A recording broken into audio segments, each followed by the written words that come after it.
Sometimes I just get this feeling on Wednesday evenings, and it feels, you know, Just like candy. even when you talk, it takes over me.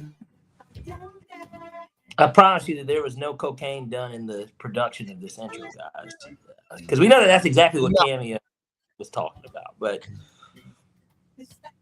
it doesn't this is a change the cocaine content song. of the record, though, right? You This is said a who? cocaine song.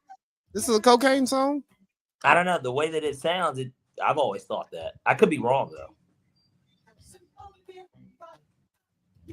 You know, we're not gonna do this, but I honestly wish America was ready for an honest conversation about cocaine. What do you think that honest conversation looks like and would be centered around?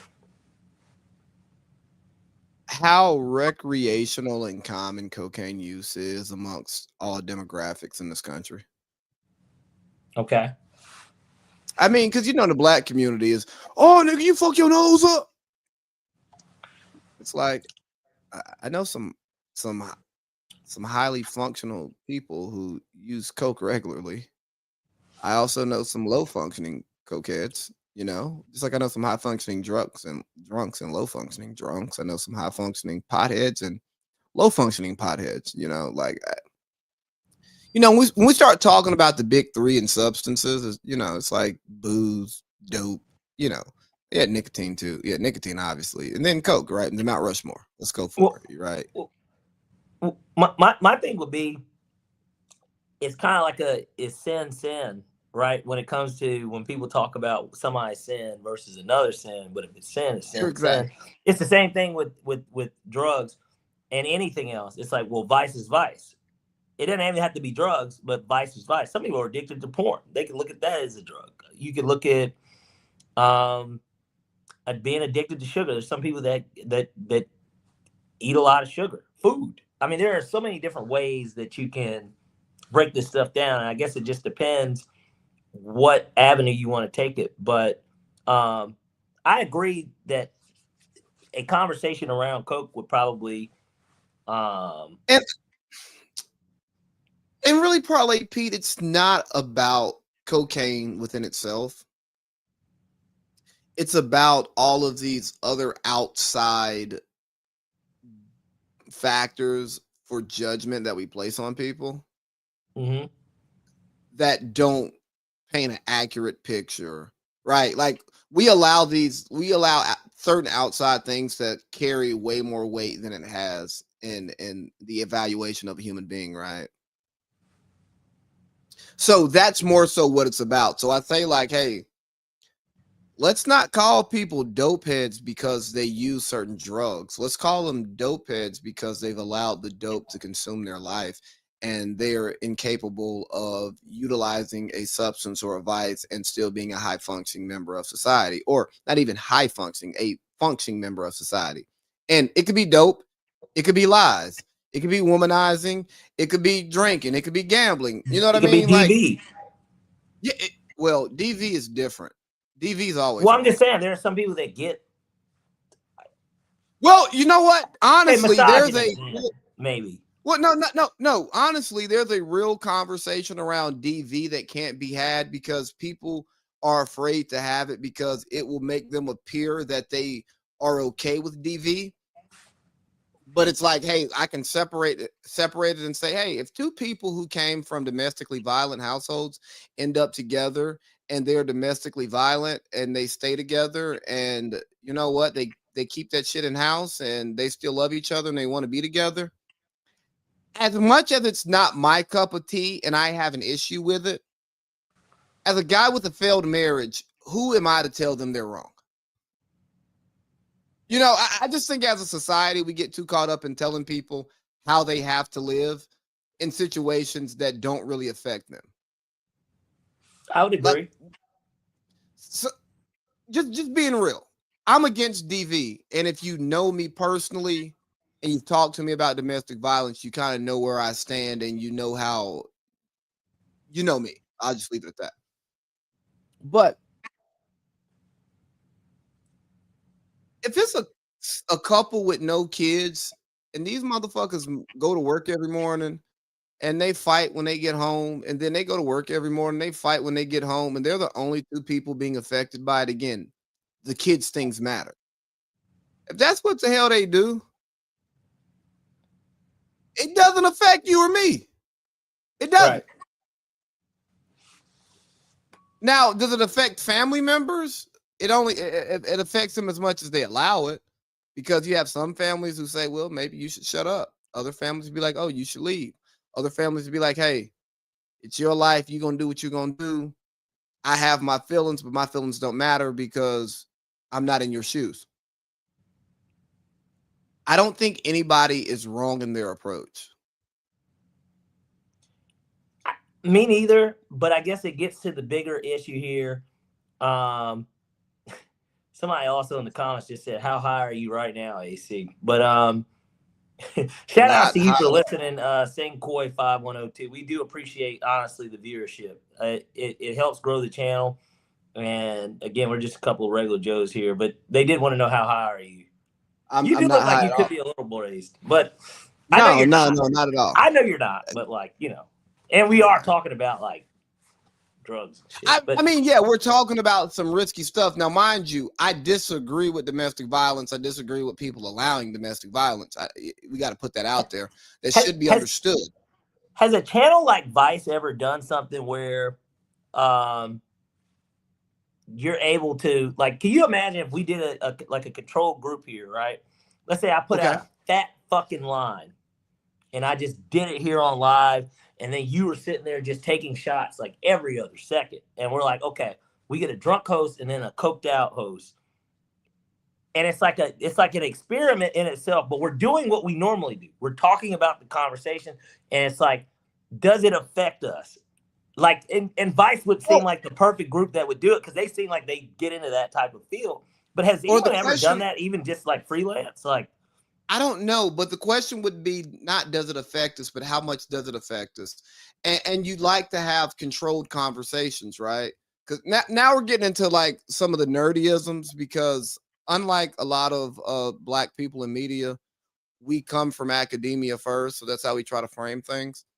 But you have some of these same conversations without devices, and then you have a person on the device having a conversation, then a person not on the device having a you know what I mean? Like, you can have your controls and your different variables, and then really see how much it affects them. And if you could get some type of range of how often they consume said said Vice, to then determine their functionality. Because again, if you're somebody who uses mind-altering vices, you understand that, hey, like the legal limit for alcohol is like this general number that kind of works. Okay, who I don't even know who this guy is. That's who said how high are you right now? But they were saying that was Cap. Yeah, I know. Good. Yeah, but he's listening to us, so we do appreciate it. Yeah, we do. But it's not Cap. Yeah, it's not Cap, man. I don't come saying that you're high, man. There's nothing wrong with that. But he can say whatever he wants. He doesn't know. And then Greg M's Expensive Taste Barber also said hi. So hi, Greg. Hello. But hey, Parlay Pete, man, how are you doing? We're doing good, Lee. We are. Hold on. Did we close that properly? Not really, but it's okay. We can still transition. We honestly can go back. It's still open. Pandora's box is still open. Hey, don't beat your wife. And substances life affects everybody differently based on their experiences. Well, if you do drugs, let's try not to do them. In general, there's a reason why you're not supposed to do them. That's why they're illegal. Or even the legal stuff like alcohol, you're never supposed to overindulge. If you're somebody that believes in the Bible, it doesn't teach against drinking. It teaches against drunkenness. Basically, let's try not to do that. I don't know. But does legality mean morality? Yeah. That's a high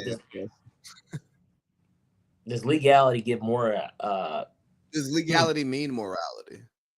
It doesn't. No, but we know that. We know that already. But hey, how you doing, dog? I'm doing pretty good. We got a listener that the same person that sat here that said it was Cap that you were high. He said, "Can I give a question?"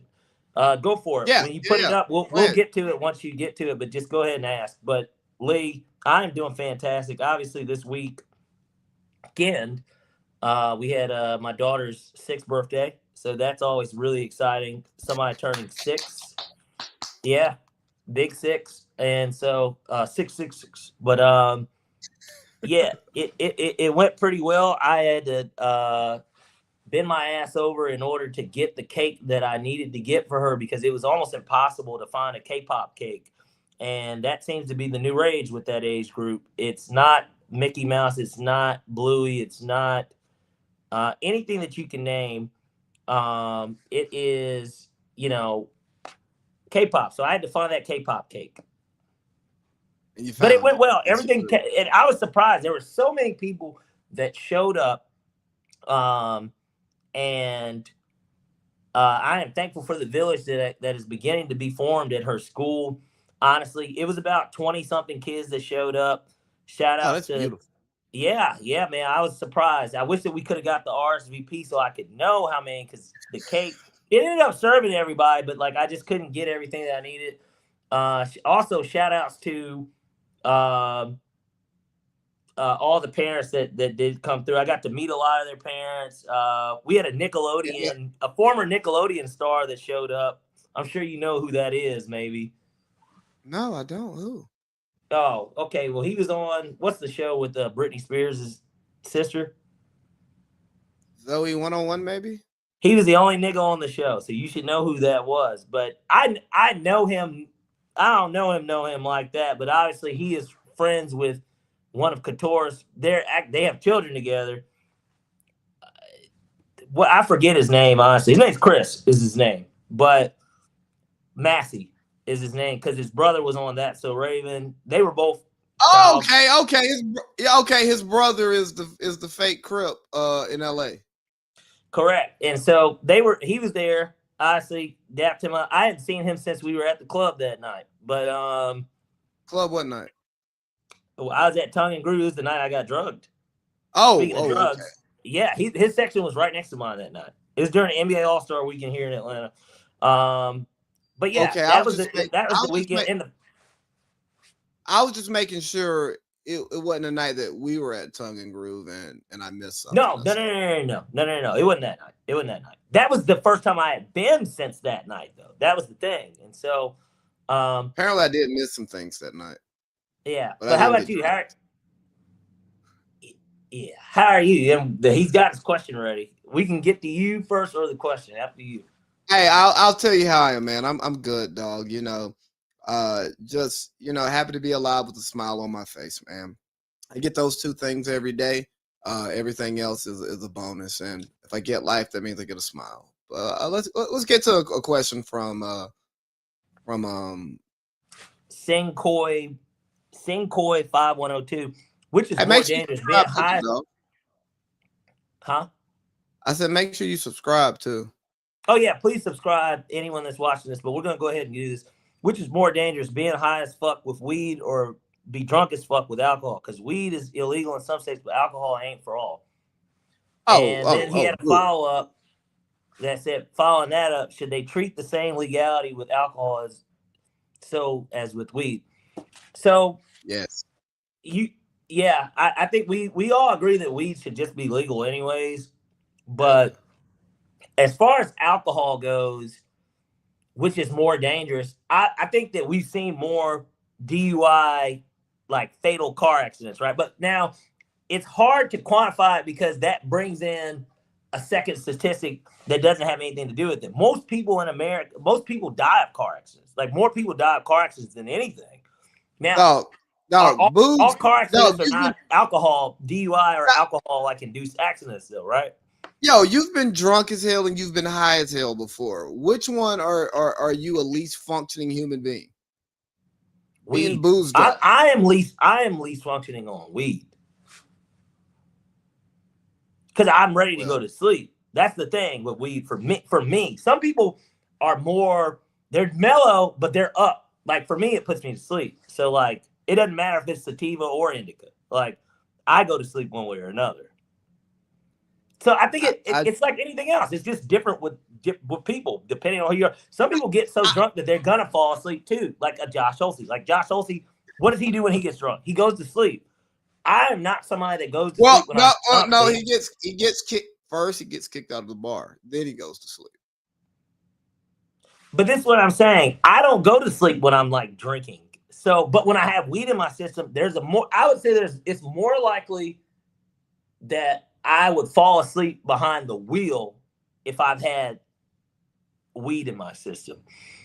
Now, it doesn't mean that I'm more impaired or less impaired, because maybe I'm more impaired when I'm drunk, right? Like you could be more impaired driving, but like I am more likely to go to sleep on smoking weed or doing a dab or fucking anything, hitting the bong, like any of that will more likely put me to sleep as opposed to.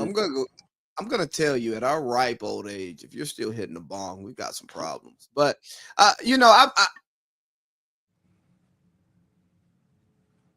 I got spidey senses when in high school.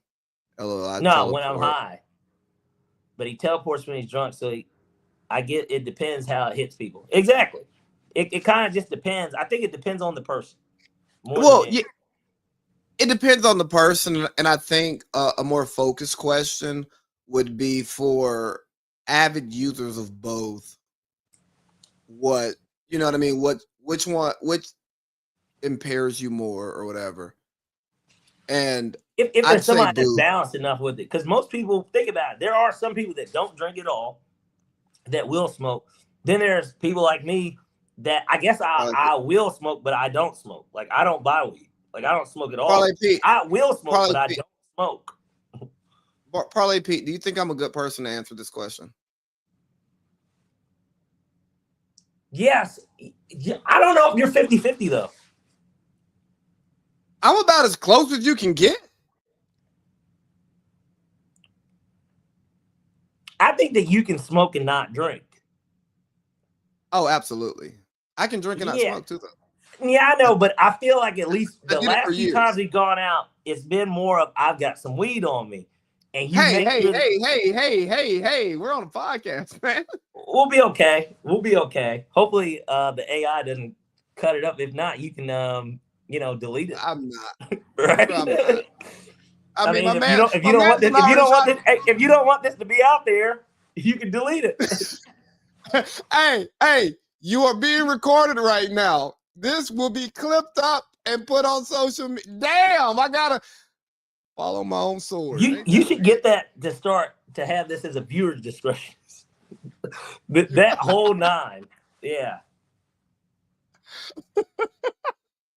You should. You really should. But hey, you know what? I might. But on a serious note, yeah, I lean more to the bud than I do to the booze. Which, for people who don't know me very well, that probably would shock them. It would. I'm sure it would. It would absolutely shock people.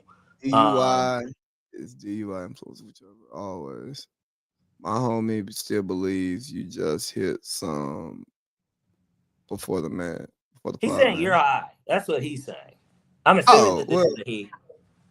I mean, I can see the picture, but I'm assuming this is a guy. But hey, shout out to you and your homie, man. Relax. Yeah. Start calling him Vlad. Yeah, right. hey, speaking of Vlad, dog, I was on in my YouTube algorithm, and apparently Big Ack has popped back into the algorithm, right? And Ack was breaking down an interview that Vlad did. Vlad interviewed the broad. Oh, bro, I'm already hip, big dog. Yeah, hey, he's on. Look, you got it on the same page. Hey, man, real recognize real. Shout out. But nah, Vlad interviewed the chick that New York rapper that everybody cares about that we don't care about that just came home. Max B. Oh, all right. I was wondering, but that's why I don't care. That's I'm like. Yeah, right. I know about Max B. Yeah. But anyways, he was interviewing the broad that did the setup on that robbery, and I'm like, And it made me just think about the gravity of being from New York or being New York based and getting some buzz. And because New York was, I mean, it's still the media capital of the country, how much local New York stuff gets projected nationally and can still do well nationally, while Yeah. most people don't give a damn about New York shit. Like, I'm a fan of the Joe Budden podcast. They talk so much New York bullshit up there. I've become aware of it. And then I'd be sitting back thinking, yo, who gives a fuck about French Montana and Max B? No, I agree with you. I mean, again, this isn't Young Thug coming home. This isn't any nigga that really Gucci had some coming hits. And that's no offense to Max B. Max B got a big shout out on. I knew who Max B was prior to this, but obviously he's on the jail called the Silver Surfer interlude on The Life of Pablo, right? Yeah. And because and then he had Waves, the song, and like Kanye's like giving a shout, like, yeah, like Waves, like I know that's the wave. Wiz Khalifa did it. Obviously, French Montana, of course, being affiliated with him. I don't think, like, I don't know. Nobody cared, like, just because, I mean, who gives a fuck? Like, you know what I'm saying? It ain't Puff, right? Like, Puff's not home. Nobody gets to hear, like these are the people. He's an underground rapper from New York that never had a hit. I can't name a Max B song. It doesn't mean that he's not influential. It doesn't mean that he's not that nigga, but he wasn't no Gucci Man coming home. And I know that he did more time than all the people I'm naming. Like, you remember when Boosie was in jail? Like, the Boosie thing was real even here. Well, Boosie was facing life. I know, but I'm just saying the free Boosie, everything about free Boosie when we were in high school, that was like a big fucking deal. Hey. Like they made it out to be a bigger deal. You know who shot his first video when he came home? Marv. Hell yeah. Shout out to my nigga Marv. Yeah, look at that. Hey, how often do you get to say a guess what question and then the nigga's right? Because normally you ask it not thinking that they'll say, I don't know who, or they'll give the wrong answer, but then the nigga just nails the question. I was hoping you were going to play dumb for the audience, honestly. No, I couldn't, because I was like, well, I mean, who else did you know that has shot some music videos? Right, but hey, we're talking about New York stuff, and you brought up Diddy. We might as well talk about the documentary, because I'm telling you, I don't want to talk about that team first. Absolutely. Oh, my man Filipino, hey, I fuck with the Lumpia and the Pancet. One of my homies is Filipino, and they be throwing parties, and it's always great Filipino food. They send you home with freezer bags full of food you can eat for a week and a half off that shit. Always slapping. Shout out to the Filipino family. I got real love for Filipinos, man. Like, for real. Yeah, I know this is completely unrelated, but yeah, I'll give a quick shout out too. There's some Filipinos that work at this place out in the mountain. Now they own it though. They own it. Now, granted, it's a hibachi spot, but super duper cool people. Hey. Yeah. But yeah, hey man. So the Diddy doc that was executive produced by 50 Cent came out on Netflix last week. Both of us hadn't gotten through it before last week's show because it came out the day before the show, and niggas have jobs, lives, and kids. But a week's passed. Parlay Pete, did you get time to watch the Diddy doc? I honestly haven't. I'm not gonna lie. Like I just. Oh my god! I haven't. You've been in bad mode. But you know, look, I've got social media and I've seen everything that is talked about, and we know a lot about the story. I don't know about the ins and outs of the recordings that he's suing 50 over now, in terms of the stuff that was being shot up until he was arrested. Like, I don't know nothing about that, but I know one of the talking points that they brought up was him and Faith Evans on I guess it was the MTV Awards or the Grammys. I think it was the Grammys, because they had Sting doing it too. I'm assuming that was the Grammys. And they, Diddy, they show this nigga dancing in his white suit to every step, it's not Every Step I Take. That's not the name of the song, but that's not the name of the song. It's Missing You. I Miss You. It's I Miss You. I Miss You, yeah. Yeah. And point being, I saw that. I know that was a talking point because people were like, "Wow, he like forced Faith to like do this," you know. Um, you know, but that's about it. I mean, what was it that you wanted to speak more in depth about it though? So honestly, you didn't have to watch it to talk about what I want to talk about, because I think they did a great job of giving you the different layers of his personality, right? They showed the hustle, they showed the grind, they showed the creep, they showed the freak, they showed the person who's power hungry. They showed how he shifted from square to party nigga. He used to not do drugs and drink, and then he started. You know what I mean? Like once he became, when it's like when he became Diddy. You know what I'm saying? Or when he became Puff Daddy. I don't know, but like he made a transition into becoming a different person when he became a mogul. And if you're somebody who's studied history and people and watched their rise to power, it makes a lot of sense. If you paid attention to how he acted, how he acts, he's a product of his environment. You know what I mean? Like, aren't they all for the most part though? Huh? Aren't they all for the most part though? Yes. Yeah. So for me, although it revealed some nasty stuff, it humanized him a little bit for me, because it again, no new information, but a great compilation of a lot of information that we have. Well, no new major information, right? But it compiled a lot of the information that we care about. And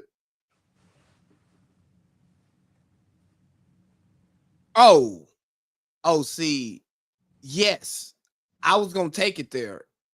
I was gonna get there. yeah. Diddy's Kanye talked about new slaves, bro. Like that's what a lot of these niggas are new slaves, bro. Like super rich slaves. But hold on, let me clarify this just in case it gets clipped. When I talk about new slaves, it is the idea of you not truly being in control of your life and your opportunities. Like all of us are slaves to something. Like I like, you know what I mean?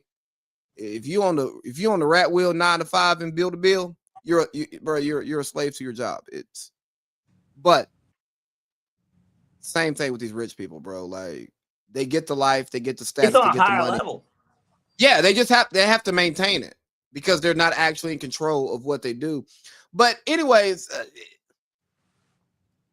my biggest takeaway from it is Diddy was like pretty much any other powerful person. You got some childhood trauma.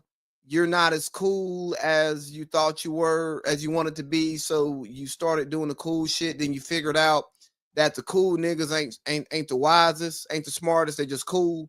And you learned how to take what they do that's cool and mass produce it. Yeah, and that too, and mass produce it, and then you become cool because you get to create cool. You know what I'm saying? Like it's the same shit like how Drake acts like a gangster, but Drake ain't really a gangster, but he got people around him that protect him so he can do gangster shit.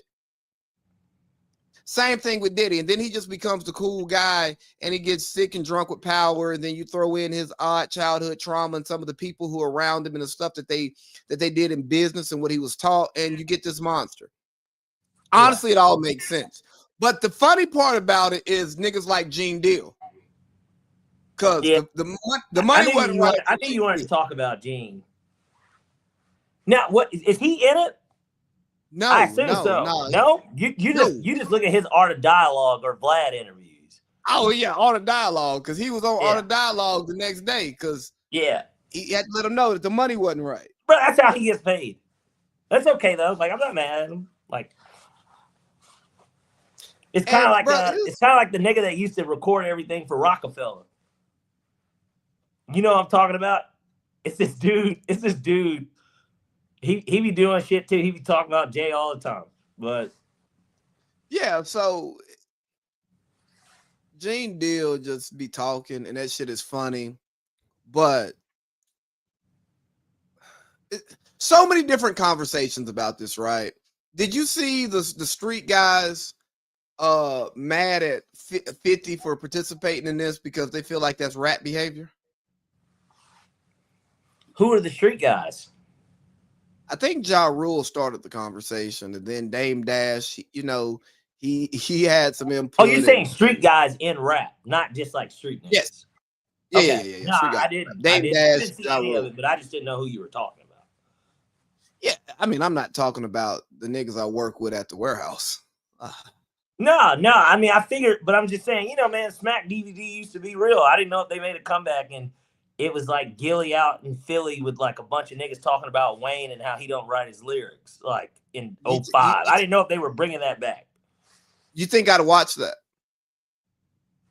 I don't know. I'm not saying that I think you would. What I'm saying is I didn't know who you were talking about. Gilly was outside in Philly with goons talking about Little, and this is 05. These, like I said, Smack DVD. And he was talking about how Wayne, no more problems. I'm the problem solver. Yeah, he's saying the New Orleans, them niggas, he's like, man, I was writing Wayne's lyrics. And he's like, Wayne's hot now. But he's like, I'm the one that made him hot. He's dead and gone. No more problems. I'm the problem solver. What happened to Wayne after 05? He became a much bigger I think he star. got better. And his rap, that was the peak of Lil Wayne. I mean, so 05 to like, I'd say like 12. I mean, his prime would say, they would say 05 to 09 is his prime. But I'm saying 05, he didn't start to lose, to me, sizzle until 12. Is when it started to go down. Really 13. Yeah. Parlay P. Yeah. Does it matter if Gilly was telling the truth if the nigga gets better when you're gone? Even if he's telling the truth, does it really matter? No, it doesn't, because if he's making dollars, it makes sense, right? Like it just makes sense. And how long did it take Gilly to get back? What, 2020, 2019? It took when Wallow came home? It took Gil a minute to get back to the position in which he was trying to be at. And look, it worked out in the end for everybody. That's what we call a win-win trade. Something similar to the James Pierce for the Rams pick. Like, hey, didn't Jay-Z say if you made Hov make another one? Yeah. Okay.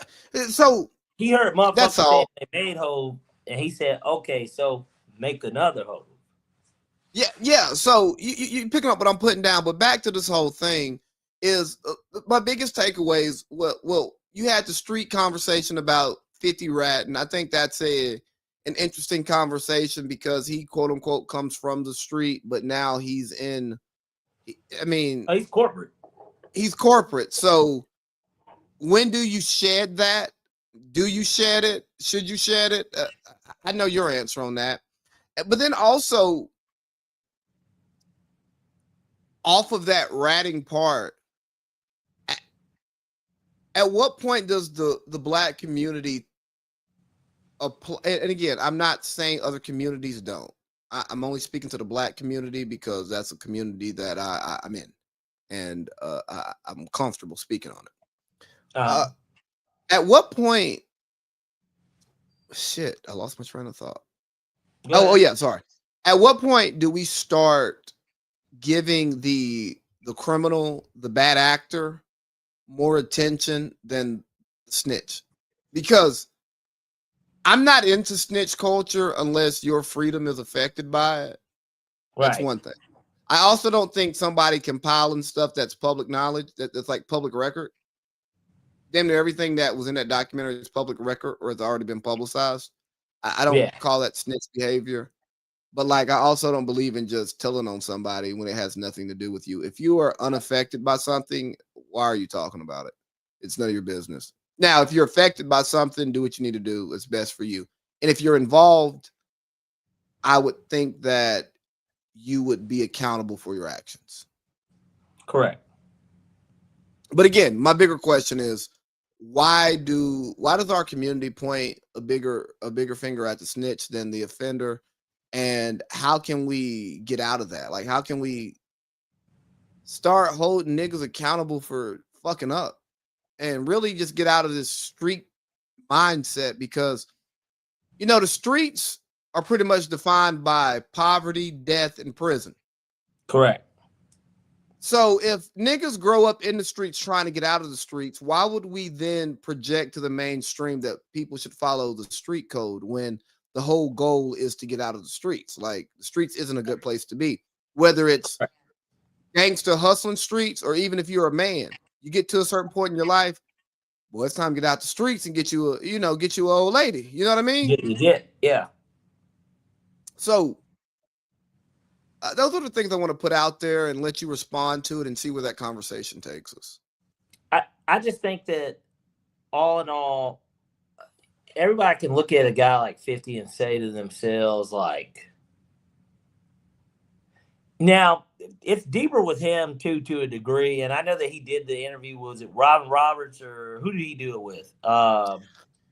It wasn't Gail. Who was it? Yeah, I think it was Robin Roberts, Gail King, same boss. Yeah. One's ABC, one's CBS, right? Like that's really black lady there. Black lady on TV. Yeah, I'll say this. Robin Roberts, at least she kind of got her bones at ESPN beforehand. But like then, Gail Gail's jumped over, and that's how she got she jumped over it. Like she put her best friend no. Mad. Like, hey, let me get this joke off. Gail just jumped Oprah's bones, Yeah. So that's a joke. Yes. And so but no, all in all, street culture is, Jay said it himself. He said streets is done. It's like, George Zimmerman walked, but somehow, some way, he's like, I don't understand. The streets are done. But because it's kind of true. It's just like, so we're out here like killing anybody. There's no nigga that is willing to sacrifice his for the greater good of a community, but they'll sacrifice it over getting shorted a fifth. You know what I mean? Hey, slide for Vaughn, a criminal who signed up for the street life but don't slide for Trayvon. Yeah, that's crazy.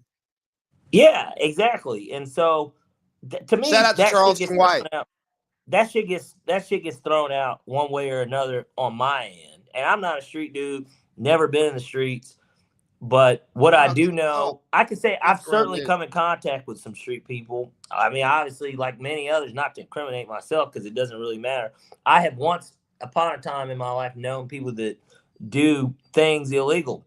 And so it's like, well, even with those dudes, they're normally good dudes anyways, but like money is the root of it all at the end of the day, because that's why anyone's doing it. Nobody's doing it to say I'm the baddest nigga on the planet. Nobody's trying to be Mike Tyson of the streets. Like maybe the YNs, because they ain't really trying to get money. They just, I don't go outside enough to see them as much, but I know that they exist. I see their banter online because I feel like that's kind of what drives the YN's behavior anyways. Is, man, when this shit gonna get on social media, bro, it's gonna blow. Like, it's the wrong way of going about things. Like, especially them dudes in Jacksonville, that shit that was going on down there at one point. That's kind of old. Those are like OG YNs. That was like 5-6 years ago. No, hell no. It's like no. I'm saying maybe the Fulio nigga died recently, but I'm saying in terms of when that stuff was starting, Jew was still living in Julian. Oh yeah. Was still living in Jacksonville at the time, because I used to ask him about it. I'd be like, man, what the fuck's going on down here? And he was outside. He was outside around all that shit because I know him. Yeah, and so, I think that it's just it's street behavior can be treated as such by whomever cares for it. But I don't have. Hey, quick question. It's a total aside. Do you think that somebody could greenlight a podcast called Jew and a Jew?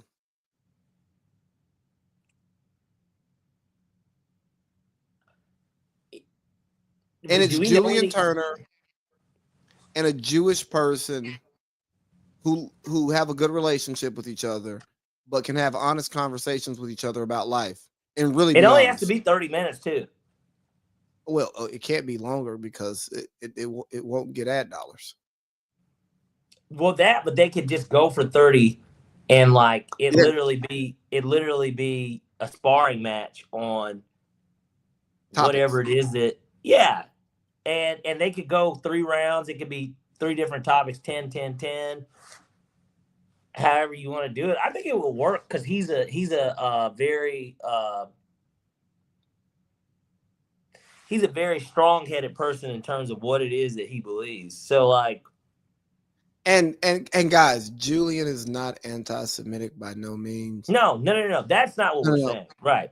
We're Yes, like, thank you I'm for just that saying, disclaimer, Lee. Yeah. yeah. Because I called the show Jew and a Jew, and we're saying why it would work. Well, his We're just nickname's saying Jew, that, and then it's just a Jew. But yeah, the joke it of was it more would so. be he would probably never even call him a Jew. He would just No. everybody would know that he is Jewish. Bingo. And that Jew's nickname is Jew. It's just called Jew and a Jew because it sounds great. Yeah. Yeah. Please Okay. don't. Yeah. StreamYard, please don't come after us for this. I Yeah, promise no. we don't mean anything by it. Like, you ever seen No Damn. Country for Old Men? No, I don't watch movies. Maybe you watch some movies. There's 5 movies that's a good one that you should see. But like, have you seen Mr. 3000? Yeah, I've seen it. Okay. Well, Bernie Mac, right? Yeah. Yeah. He's a Milwaukee Brewer. Yeah. And he did what LeBron did. He bunted so that the team could win instead of getting his 3,000th hit. Just like LeBron, instead of extending his streak, he passed it to Rui. Yeah, because some guys care about the team more than they care about their individual accolades. Well, LeBron's Mr. 3000. Hey, Chandler Parsons, up yours. But anyways, let's get back to the snitch culture shit just a tad bit and maybe get into sports, I guess. Well, we're going to get into that. Viewers disclaimer, advise, we will not be giving the Falcons more than 10 minutes of our time, including those 3 seconds where I just said something about them. And we're going to try not to give Voldemort any time today. Like, I don't think we should even bring up our fundamental issue with the Falcons. Okay, I'm done. That's 5 seconds. Well, they already know. Yeah.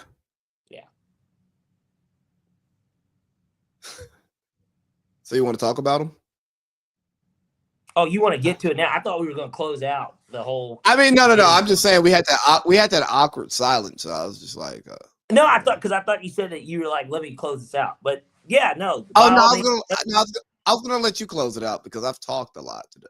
Oh, I mean, again, like I said, just all in all, it's street culture is just that. It's whatever they say street culture is. I think it's more internet culture at this point because that's what dictates a lot of different things these days. So, which is why putting shit out on Netflix, street niggas don't fucking have Netflix because they're too busy hustling. They're too busy doing all this.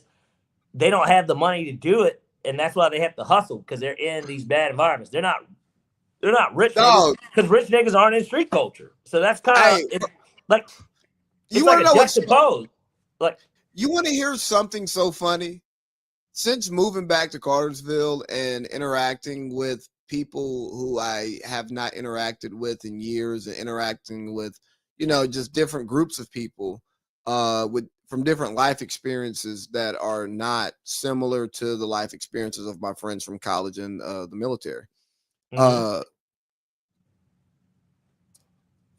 A lot of the shit that we consume and talk about and really care about, a lot of these niggas are none the wiser. And vice versa. Like, I know about Foolio and Young and Ace because of Young Niggas and Street Beef. And that one song. I don't listen to their music. I don't like these are actually rappers. Yeah, you know what I'm saying? Like, niggas be living in totally different worlds. And the internet is not real life. It is a part of your real life. But what happens on the internet is the internet. Unless you're dealing with old niggas, because old niggas treat the internet like real life. And whatever you said on the internet, that's just like a medium of communication to old people. I'm an old person. You're an old guy. I mean, outside of like podcast shit, like, funny thing, last week, when I talked about when I understand angry men who come home after doing manual labor and they don't want to hear their wife complain about something stupid. Yeah. A guy got in the comments and say, pretty much tell me I was terrible and I should want to listen to my wife. And I'm like, clearly you don't listen, buddy, because I didn't say I don't want to listen to my wife. I said, I don't want to hear her fuss about stupid shit after I've done manual labor for 10 hours. This is on TikTok? Nah, I was on YouTube. Oh. You think I read TikTok comments? I don't know. I do. I read all the comments. I care what the people say who listen to us. They matter to me a lot. Which is why we give a shout out to Sing Coy. He was here. Certainly, he's not here anymore. He was very in tune, and he gave a shout out. And then shout outs to Greg Epps as well, because he got in on it. So we appreciate it. Look, that's the way that this thing grows. In reality, if we're not responsive to those that are listening, then I'm not above any of this shit. Like, it's great to have people that are going to interact live, especially live on the show. It's one thing to comment section. Like I saw on the page when we talked about Atlanta. We had 2 comments there. I know Big Abe. Shout out to Abe. He went to high school with me, but then the other person was somebody random, and they spoke about how like season 4 was 10 out of 10 of Atlanta for the Atlanta clip. So it's like, you know what I mean? Yeah, you know, y'all are able to bond over that show that I should have watched and still haven't watched and probably won't ever watch. It's a great show. I don't disagree with. Seriously, Silence of the Lambs. Silence of the Lambs is a great movie. Haven't seen it. Me neither. Not in full. I've seen pieces, but I've never seen it in full. But the point is, with that show, unlike Game of Thrones or The Sopranos or The Wire or what's another one that everybody always likes to bring up? Any of those shows are, you know, what? HBO classics that run for 5, 6, 7 seasons with 10, 12 episodes a season, Dexter, shit like that. Atlanta is a show where there's about 6 episodes a season. You got 4 seasons. The episodes range from about an hour and a half, but like they're very good. Like, and hey, you're from Georgia and you lived in Atlanta. Like, so it's like you're basically from Atlanta, all right? Like the culture of Atlanta is still in Cartersville. So it's like it's a show that relatable. So I watched season 1 and 2. Great. I like Atlanta. When it went away, when it went on hiatus for like 2 years, but it's like COVID in between then too. Yeah, and I just didn't pick it back up because then, you know, I was with Cindy, kid, we watching our own shows, and life got Atlanta. It was just bad timing. But to that, I just want to throw it out there. When you bring up some of the HBO shows, and specifically The Sopranos. The Sopranos isn't a series that you watch to finish. You watch it to watch it. Like, you don't want The Sopranos to finish. So just putting that out there. Like, you don't like first 3 episodes of it, and that's where it buck stopped with me. Not because I wasn't interested. That's your problem. You should give it another spin. I like sports so much, Lee, to where a TV show's got to be like. And because it's so old, I think that's what turns me off even a little bit too. I wish maybe I was somebody that did get into it when it was fresh and like originally came out. Because like for me, it's just hard to get into something that's an early 2000. That's a Bush era show.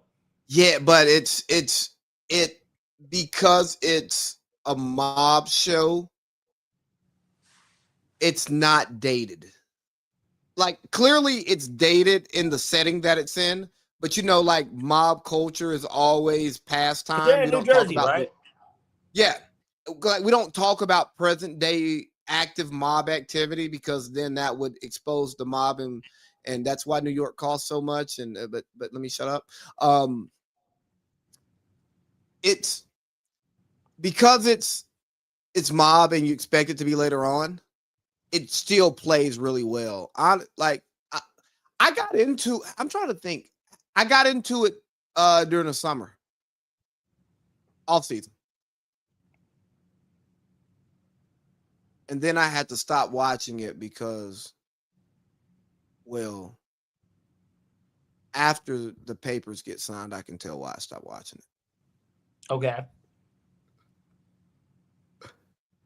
You know, certain scenes make certain people uneasy. You picking up what I'm putting down. Absolutely. But to put a bow on this in general, the reason it even came up was we appreciate the comments and stuff. That stuff does mean a lot. It's what creates the fabric for a show that we feel like can get to a point, and I'm hopeful that one day that this clip will be played somewhere. It doesn't have to be on Jimmy Kimmel and be like, you remember you said this on an episode. That'd be pretty cool, right? But like outside Jimmy of that, Kimmel won't be on TV.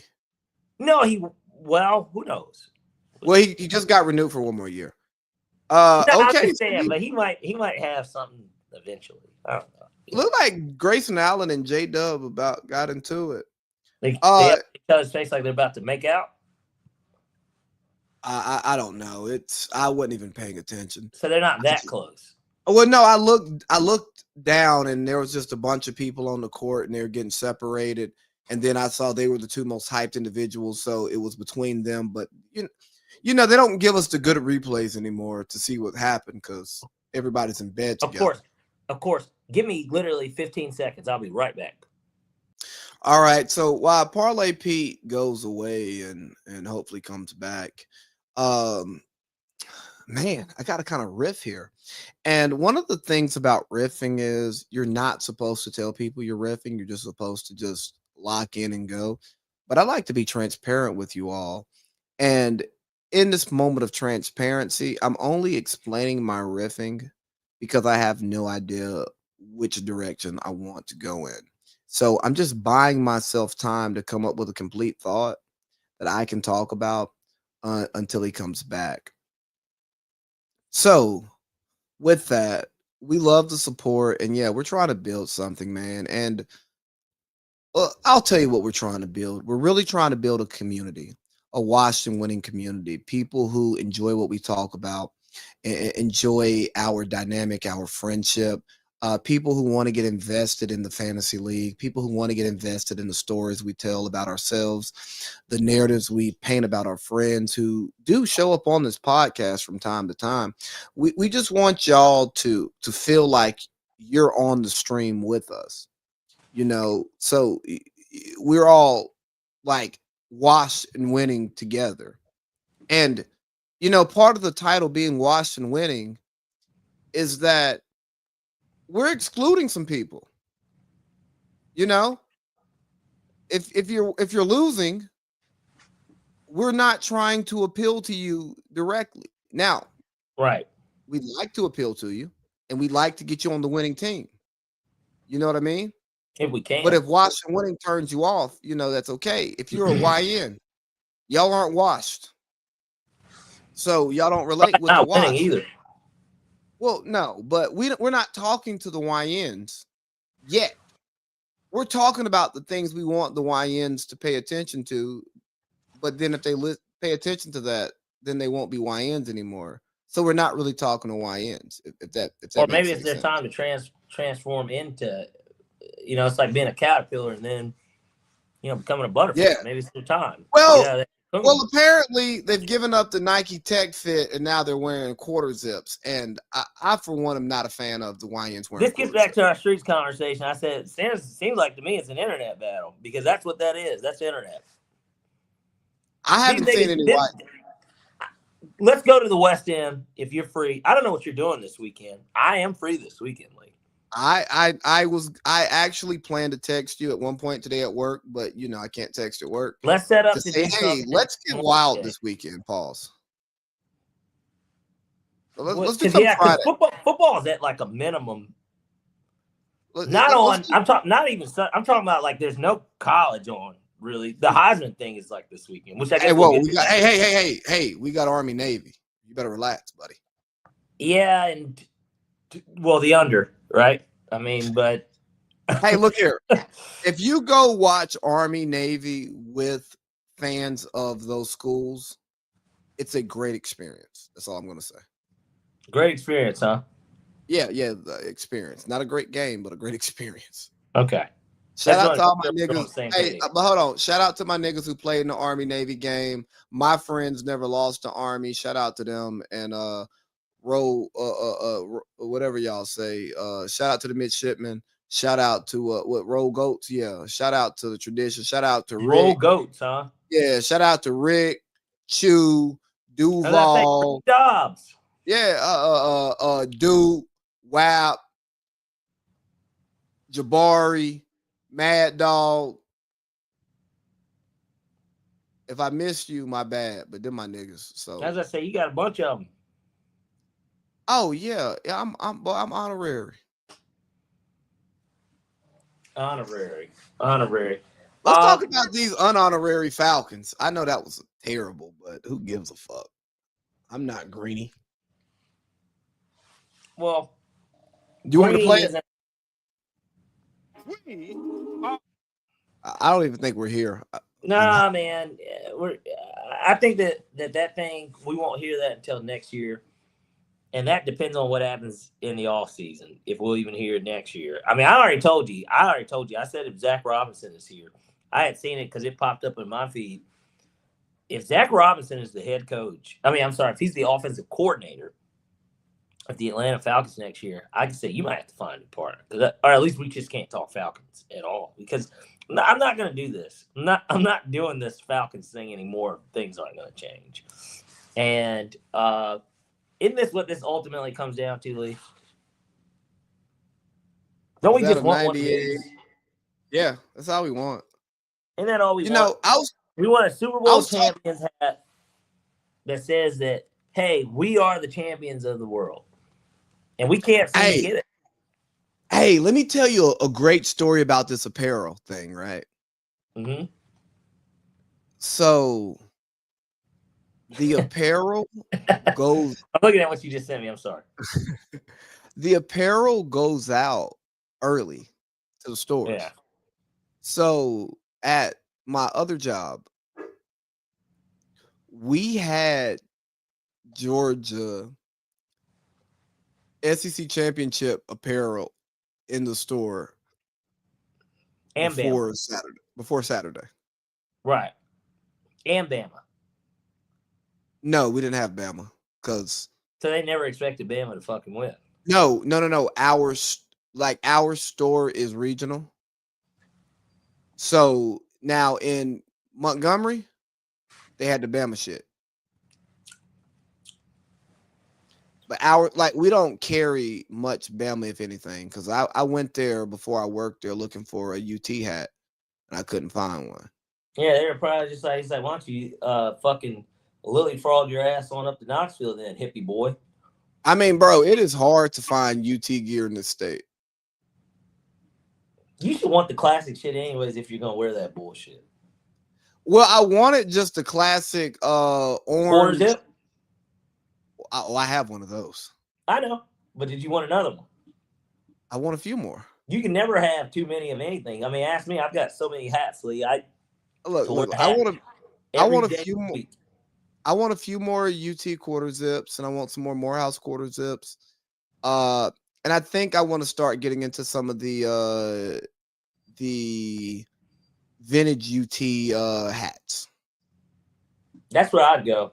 The vintage stuff. I think I'm about to be old school snapback and a straight backs guy. Yeah. Straight backs. Like straight backs as in braids? Yeah, straight backs, yeah. You gonna grow your hair out that long? I can braid my hair now if I wanted to. Really? I'd have respectable temp fade braids. It's not what about the hang time? That's what matters. I said respectable temp fade. You said temp fade braids. That doesn't mean, what does that have to do with hang time? You're saying it wouldn't look bad. I'm saying, well, how does it go past your what would you call it? The start of your spine? There's a reason why my hair is not braided. My hang time is respectable, but not where I want it. Okay. I don't once I braid my hair, it's not gonna be close. You know what I mean? Okay. Dog, I work with guys who have started their lock journey. Mm-hmm. And they started too early. Lock journey. Yeah. Yeah. You know, guys with locks. Yeah, I know what you're talking about. Yeah. And you know, when there's guys whose hair is as long as mine, Mm-hmm. and granted, you don't see my hair and know how long it is because it's always crinkled up because I got nappy hard R hair. But I'm like, hey, big dog, you should have just kept the nappy fro, bro. Like that shit looks terrible. Yeah. But let's talk about the Falcons. I guess you watched them. I didn't. I was working. Yeah, I watched the Falcons play. Shout out to Josh Holsey. I was more so on Red Zone anyways, because after a certain point, you just don't really watch it. But what I will say is that I did watch. Okay. First half, obviously it was 6-6 at the half, pretty competitive. I thought that they missed out on some opportunities to get 6 as opposed to 3. But what's new, right?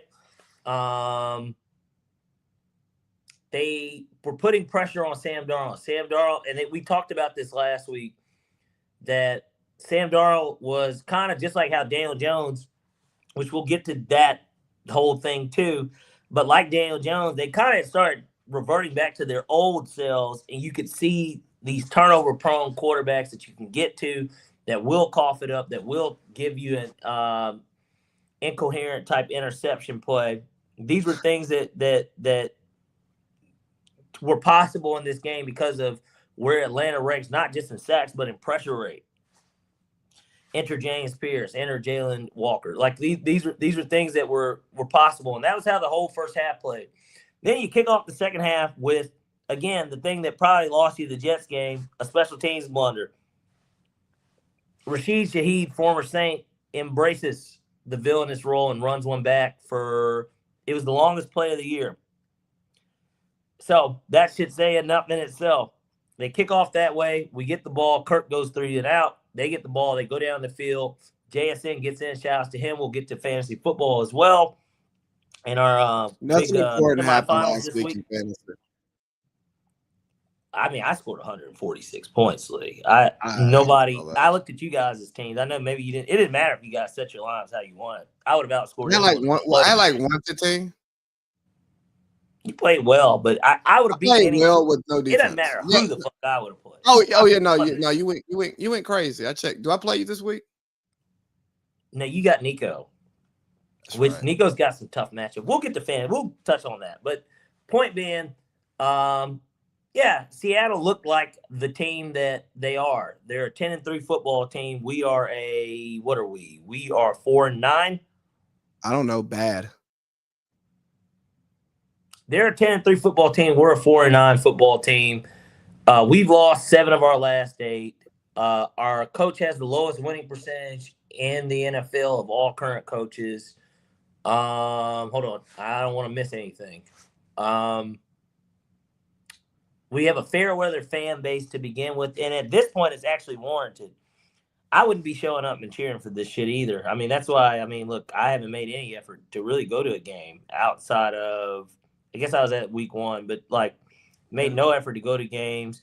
And granted, I guess we got season tickets and stuff, but like I just don't even feel the need. It doesn't even matter to me. And so, yeah, it was much ado about nothing. It was normal Falcons business, if you will, at this point that they ended up putting on. And it's really unfortunate. As somebody that has cheered for this team his entire life, I don't think I've ever felt this deflated, seriously, as a fan. Because as a kid, I didn't really get to be upset you didn't care enough. You didn't care enough. Exactly. And I know that those are some pretty horrid years between the Super Bowl 98 season and Vic starting. And that wasn't 8 years, though. And then even it's crazy. The Vic transition to Matt Ryan was 1 year. That wasn't like that was even that long. Matt Ryan is a part of this stretch of the 8 years, but we also recognize, not just as fans, but as people that watch football, it's not his fault that the defense was always really bad, even towards the tail end. The twilight of his prime was not because Matt Ryan was losing us games. It never was him. It was that the defense is really bad coaching isn't great. He's not playing at as high of a level, but like, and we were in cap hell with the Matt and Julio deals, and we had to do them, and they were falling off, and we did not draft well enough to plug in the holes. Yeah, again, Matt Ryan gave us so many good days that the end of his career was what it was, and we understood it. And like as a football fan, take away your Falcons fandom, right? As football fans, we understand the all-time quarterback of the franchise gets to have bad seasons at the end and probably get overpaid, and we be mad at it. But he didn't get overpaid. He came off an MVP in a Super Bowl. No. I mean, I don't mean at the day of signing. I mean the end of the career, the end of the contract. He's gonna be overpaid. Yeah. And so that all of that makes sense. But now we've had enough time to reconfigure. We've went into a season with Desmond Ridder as our starting quarterback. We've gone into a season with Kirk Cousins as our starting quarterback. We've gone into a season with Michael Penix as our starting quarterback. We've gone into a season with Marcus Mariota as our quarterback. Dog, we haven't been in our Falcons' life. We haven't been this bad at quarterback. We haven't been this rudderless. And we haven't had the makings of a good team and missing the quarterback. You know what I mean? Like Michael Vick for a number one pick underachieved for the Falcons, but given the roster, the offense, the defense, those rosters did not underachieve. Michael Vick rosters? Yes. I disagree. I think that there definitely was a year or two where they did, but like I'm saying like in totality. He didn't have a superstar receiver or nothing, no doubt. But like I'm saying defensively, we had like 3-4 Pro Bowlers on the defense. Like I'm just saying in totality, when you look at the Michael Vick years of him, they did about what they should have did in reality. And I'm just saying because he was a number one pick, he went to jail for 2 years, and but he was just even prior to that, he was never a great passer, which is okay. Like I don't want people to think that this is Michael Vick hate. He overachieved. Hold on. Before you start doing that part, you diving into Michael Vick is not relevant to the point. I'm not diving into Michael Vick. I know, but even I know where you're going, and everything you're saying is not true. Going anywhere. I'm not going to contest it, but the point is, I'm talking about the worst eras of Falcons football. We are currently in it. Yeah, and that's what I was getting back to.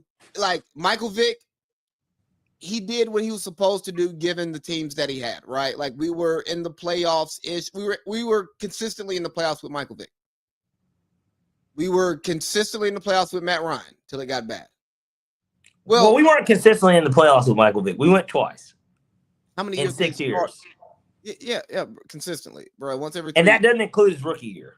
So it would be 7 if we include that. We're not going to include that. We were a playoff-ish team. We were a playoff team every other year with Matt Ryan by his numbers of how long he was here and how many times. Yeah, I was going to get to that, but like with them, we were touching the playoffs every few years. And even in some of the years where we didn't go, like for instance, we lost when Mike Smith got fired. That was a division championship game that we were playing for that day. Yeah, they had a losing record. But if they win the game, we would have went to the playoffs. Yeah, we were in it. When's the last time you remember the Falcons being out of 7-6 is the leader in the division right now, and we're fucking eliminated. How crazy is that? And it's the first week of December.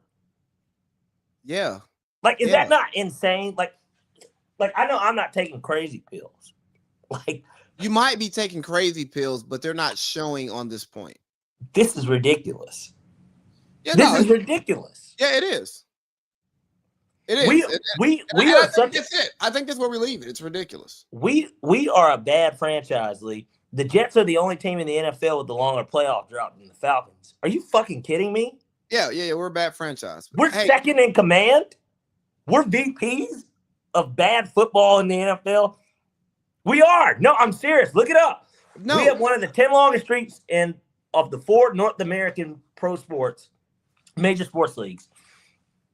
We are in the top 10, and we're number 2 in the NFL when it comes to the streaks of not making the postseason. And this is a team that everybody can remember the last time. Maybe not we remember when we were in the playoffs last time, but we can remember the last. Everybody remembers our Super Bowl. So the idea that it's gone downhill, and that wasn't, I guess it has been that long ago, but like it doesn't feel like it for us. We haven't been in the playoffs since I lived in San Diego, bro. I lived in San Diego in 2018. And I don't know if you saw it. They put out an article on the AJC saying Arthur Blank's a bad owner. I saw that the article existed. But hey, Parlay Pete, transition us into like the week roundup and don't get into Shedeur. I'm going to go to the little boys. Don't get into Shedeur. That's always going to be hard to do. Pause. But I know we're the media. Yeah. But no, NFL was pretty interesting this past week overall. I think that one of the biggest takeaways from week 14 was, again, as you start to go by, you kind of get past like who's actually going to be a playoff contender. And I think that in this case, we got to see a couple of teams drop off. Bills-Bengals game, highly entertaining. Bengals lose. They don't have a chance. Like, I think even if they went out, it would take so much for them to get in, but they're out of it.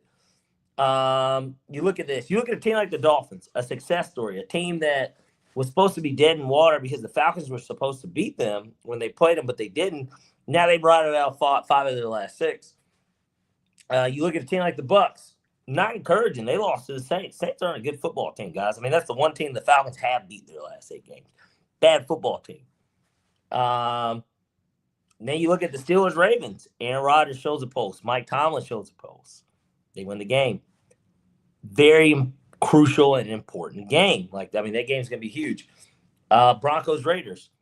The only thing to take away from that game, because it didn't mean anything outside of gambling, which I don't understand how some people watch certain football games without gambling on it. And that doesn't mean that I have a gambling problem. What it means is that there are just certain games out here that I would not understand why somebody would even do something like that.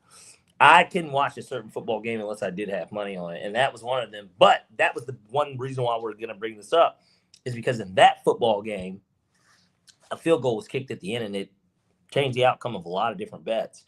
Obviously, Bears-Packers was NFC North supremacy that was going on there. And you had that, pretty much that was with that. But, like, at the same time, you know, a lot of ball still left to be played, but the Packers kind of take over there. Rams crushed the Cardinals. Texans pretty much in the fucking Chiefs dynasty. And I think that game was really more defining for a team like the Texans as opposed to it was an indictment on the Chiefs. The Chiefs aren't good, but like at the same time, why can't the Texans start being taken a little bit more serious? Because that's another team that's constantly made the playoffs and normally wins a playoff game. And now with a year where it looks like it's going to be no Chiefs, there might not be any Ravens. The Bills are certainly more than likely going to be playing on the road the entire time. You look at a win like that by the Texans and how well that they played in general, and you say to yourself, why can't they be the team that makes that run? Because nobody fears any of these top seeds. Says the guy who said fade the Texans a few weeks ago.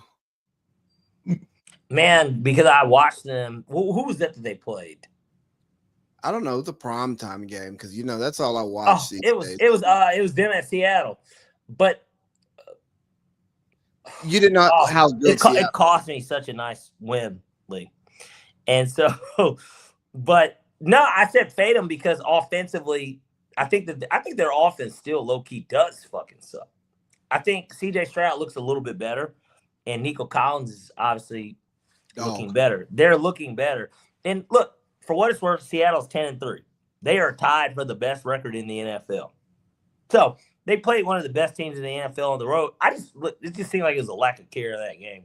But they pretty much haven't lost a game since. And so, you know, it is what it is. But I was just kind of going through that rundown in general of kind of these games that meant something. Like I said, Bills get an important win over the Bengals. It pretty much knocks the Bengals out. Dolphins continue to get hot because ever since they played us, they're hot. Saints beat the Bucs. Carolina's got a pulse. Like, Carolina can really win this division. Obviously, it'll come down to how that kind of comes down because they got to play each other twice in the next 4 weeks. That Mike Evans injury was really big on the NFC South and really big in our fucking fantasy league out there. What are you going to do about that? You know they activated him today. I'm going to ponder. Actually, let's box this in because now we can do our little fantasy segment here. What are you going to do this week? I'm just curious. I mean, I don't play you, but I'm curious as to who I think I'm going to play next week because I'm going to beat Gambles. I'm probably going to play Mike Evans because I love him, and Justin Jefferson has been a disappointment. So you're going to start Ibuka too? Yeah. Well, you're not going to not start Justin Jefferson against the Cowboys secondary. No. You're going to take Khalil Shakir out. You're going to start him. Are you going to start Baker as well? Because you're really putting – basically, you could decide if you want to put all your eggs in one basket on tomorrow. And you have to make that decision by tomorrow because Jay Love is playing at Denver. So that's not really a favorable matchup. Like, on the road at Denver, that's not a favorable matchup. But – no, it's not. But if you put Baker in and you also are going to start Mike Evans and Ibuka, I mean, you're hoping that they kind of light the Falcons up because that's 3 out of 9 slots. I mean, that's a third of your minutes and your points. I'm going to trust my draft, but hold on. I'll be right back. Okay. Well, as he is there, what I will say is this. We've got a very interesting fantasy football situation going on here, guys. For any of those that do care, Lee is currently – he got a first-round bye. He's the number 1 team in our league. He shouldn't be, if we're being completely honest. I actually should be the number 1 team. I normally do win this league. Well, don't let anybody else hear that. I haven't won since 2018. But we've been doing it for 10 years, and I also have the most championships. So that should tell you what you need to know. And I've also been to 3 of the last 5 championships. I've lost all of them, but I've been. 8 top 3 finishes. Normally I win this league, is my point. I am the hunted in the league. And it's not to pat myself on my own back, but it's the truth. Anywho, he's number 1 record-wise. And so he's got Nico, who is pretty much number 1 all year. Good team. Jonathan Taylor's slowed up. Doesn't help that he's got Phillip Rivers now. And then I get Gambles. Good buddy of mine. Shout out to Gambles. We love you, Gambles. But I'm going to tap that ass this weekend. That's pretty much what's going to happen.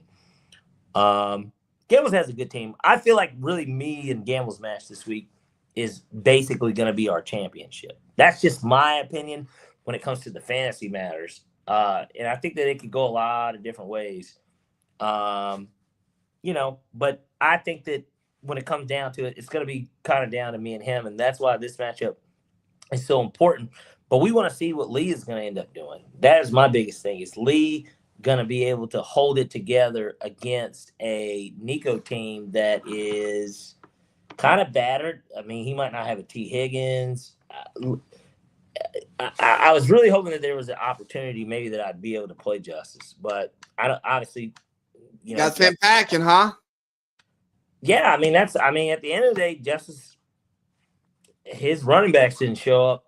And, look, I've played Justice 3 times in the championship since this league's been going for 10 years.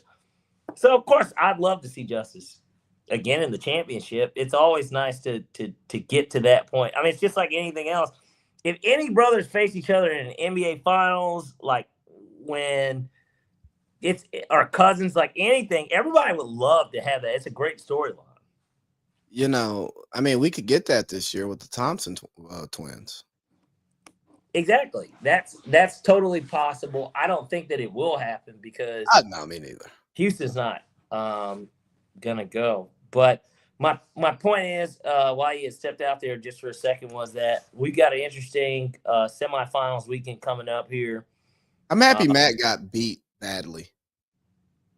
Yeah, but everybody should have known he was not going to beat me in any any circus. Like, I wasn't losing to Matt. Yeah, no, Matt doesn't belong in the playoffs. That's just It's a James Madison, Oregon type thing, which honestly, I think yep. that's a perfect transition. Why don't we get into college football and what's wrong with what? Lee, you College tell. college football, I mean, stating it nicely, is a shit show. I mean, you have this multi-billion-dollar organization that is under multiple umbrellas while competing for a a national title. Okay. You have this very subjective way of evaluating the teams Okay. because it's so broad. There's so many teams, there's so many variables, there's no consistency in scheduling, there's no consistency in opponents, and honestly, you can't create any level of consistency in opponents without excluding a bunch of programs. And my fear is that instead of trying to unite college football under one umbrella with many different tentacles, right? Right. We're going to end up having the SEC versus the Big Ten becoming the AFC versus the NFC, while having all of these variables available. And I'm just going to be honest with you. There is a big difference between the Big Ten and the SEC. Okay. At the top, the teams are close, but dog, who's the fourth best team in the Big Ten? Well, it's supposed to have been, and technically, really, it would have been, Indiana probably would have been who coming preseason. Are you saying I'm now? saying That's today. probably Hey, Iowa. It's Iowa after the dust is settled. It's Iowa all right. What the fuck do you think Vandy does to Iowa? or USC. It's USC. I tell you, it's USC because they did beat Iowa. Do you think USC beats Vandy? Vandy's not the fourth best team, but yes. Well, that's I my don't. point. I think no. That'd Do be you a think damn good game. That should have been a bowl game. do you think USC beats Washington. Texas? No. That's my point. That's their fourth best team, and I didn't bring up Alabama, OU, Texas Ole A&M, Miss, Georgia, Ole Miss. A&M, Georgia. The teams in the playoffs. Yeah. I wanted to talk about our top teams. The leftovers.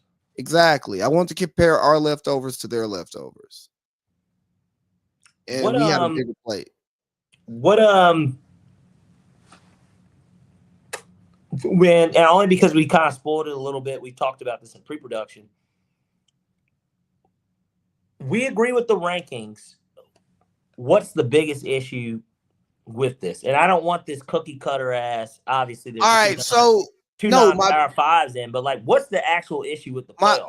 My biggest issue is that we're treating the playoffs like we're treating fucking social programs, or like we should treat social programs. So the playoffs, hey, we're gonna give everybody a shot, and the little guy, we're gonna give the little guy a legitimate. Is this a DEI? Low key, yeah. Okay. It's actually worse than DEI because the idea of DEI is to get qualified people an opportunity who may not socially cross over, or their skills may not translate, the expression of their skills may not translate the way others might. Yeah. But we're still looking for the most qualified person. Correct. This right here is actual like a social program. You know, like, hey, you do not qualify for this, and under a free market, you would not get this benefit. But we're going to create a control for you to get this benefit. Right. You know, it's crazy that we can look at a college football team, a college football program, a university, an institution, and say, hey, although you did not earn this in the field in which you were allowed to compete for this, we won't do the same for actual people when we're talking about health, life, death, food. You know what I mean? It's Yeah. insane.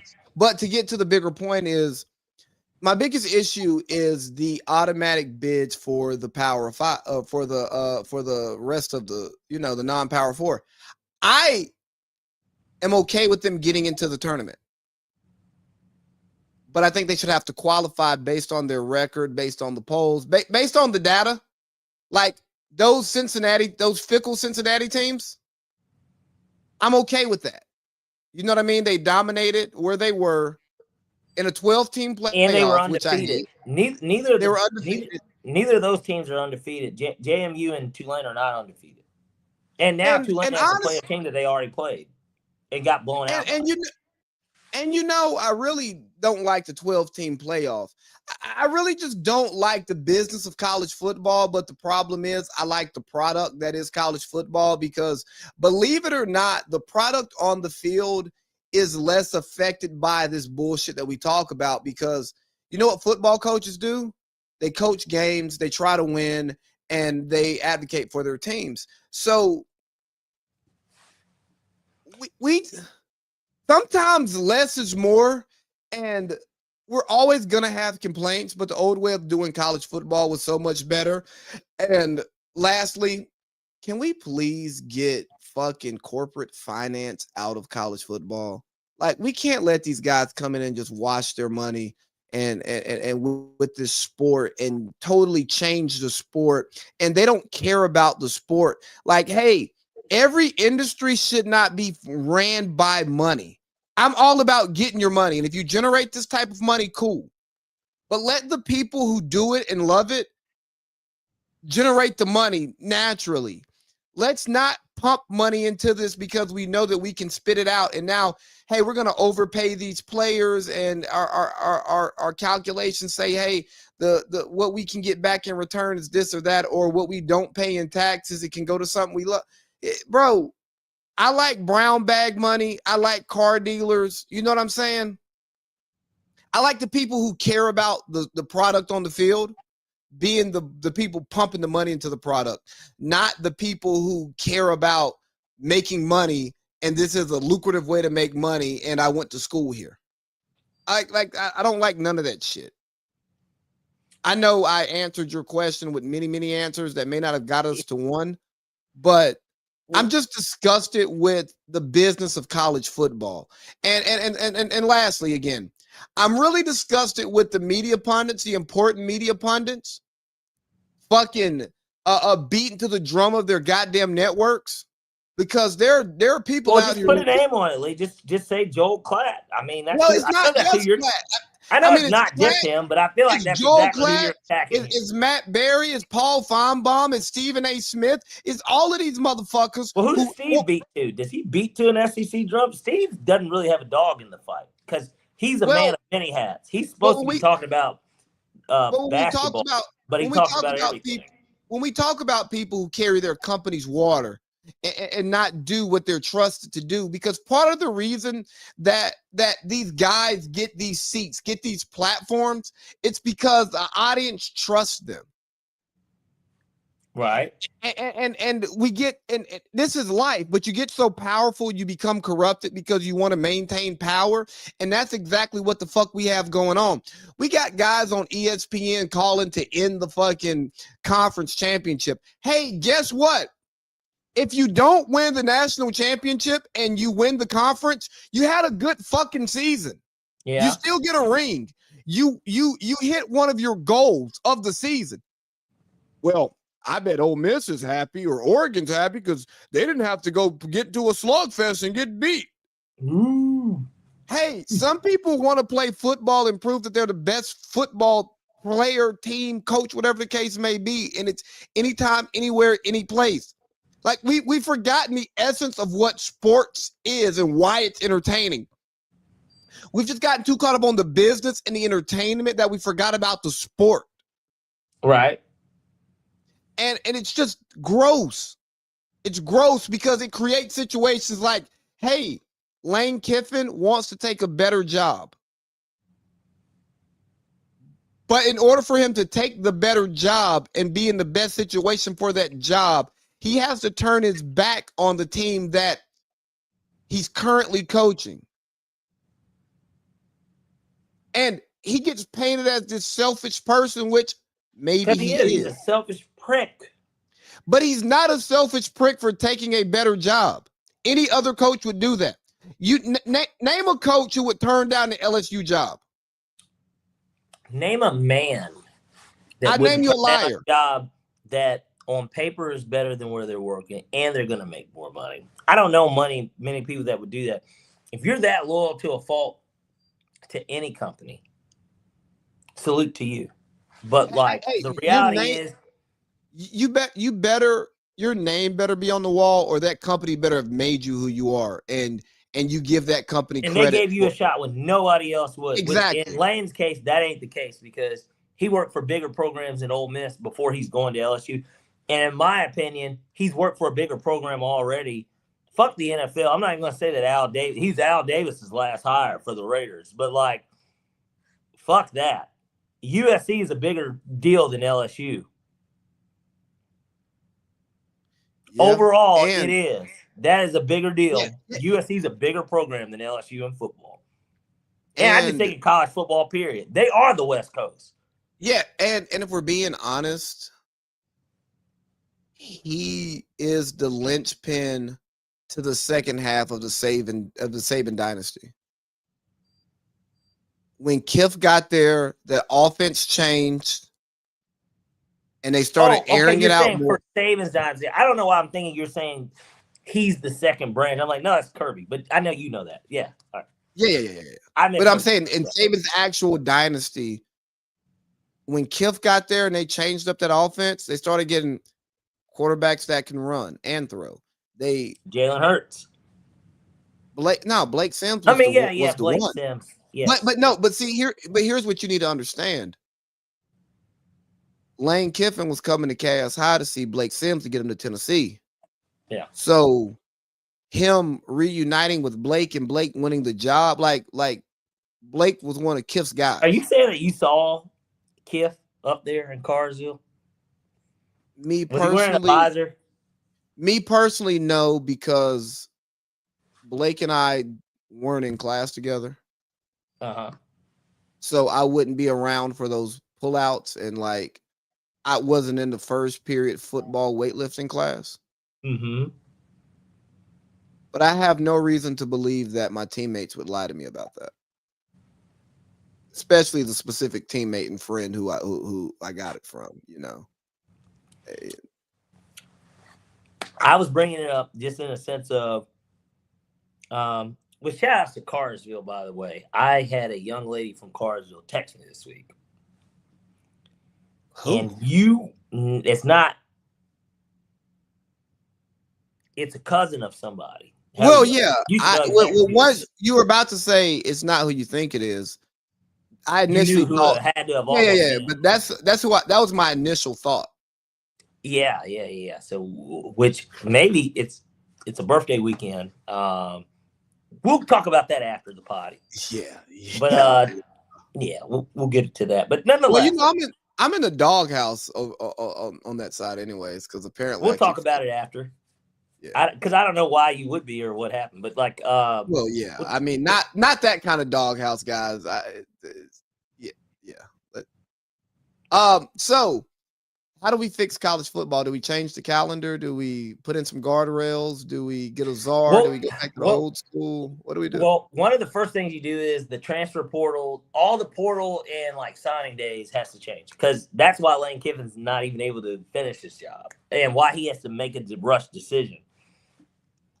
Yeah, it's unfortunate for a guy like him, but he's getting paid plenty of money, and I think that everybody understands business, and that's what business is. People are always like, well, business is business. No, nigga, it's money is money is what it is. 100 million is 100 million, big dog.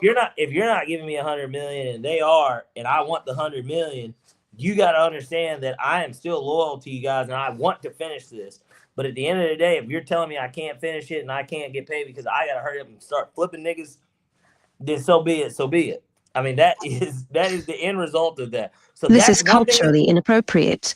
And that's one thing that has to change. So let's start there. That to me might be number one. Hey, real quick before you go. Don't you think that that's an actual great lesson for him to teach those young men? Hey, sometimes you get put into a situation where you've got two good choices, not two bad choices, but two good choices. And the better choice is going to hurt people you care about. That's real life. The better choice, and then in some cases, even if the choice isn't better, either way, you're going to hurt somebody. Now, maybe there's somebody that you don't have a connection with that you're hurting, but nah, nigga, you're gonna hurt yourself and your wife when you turn down the 98 million.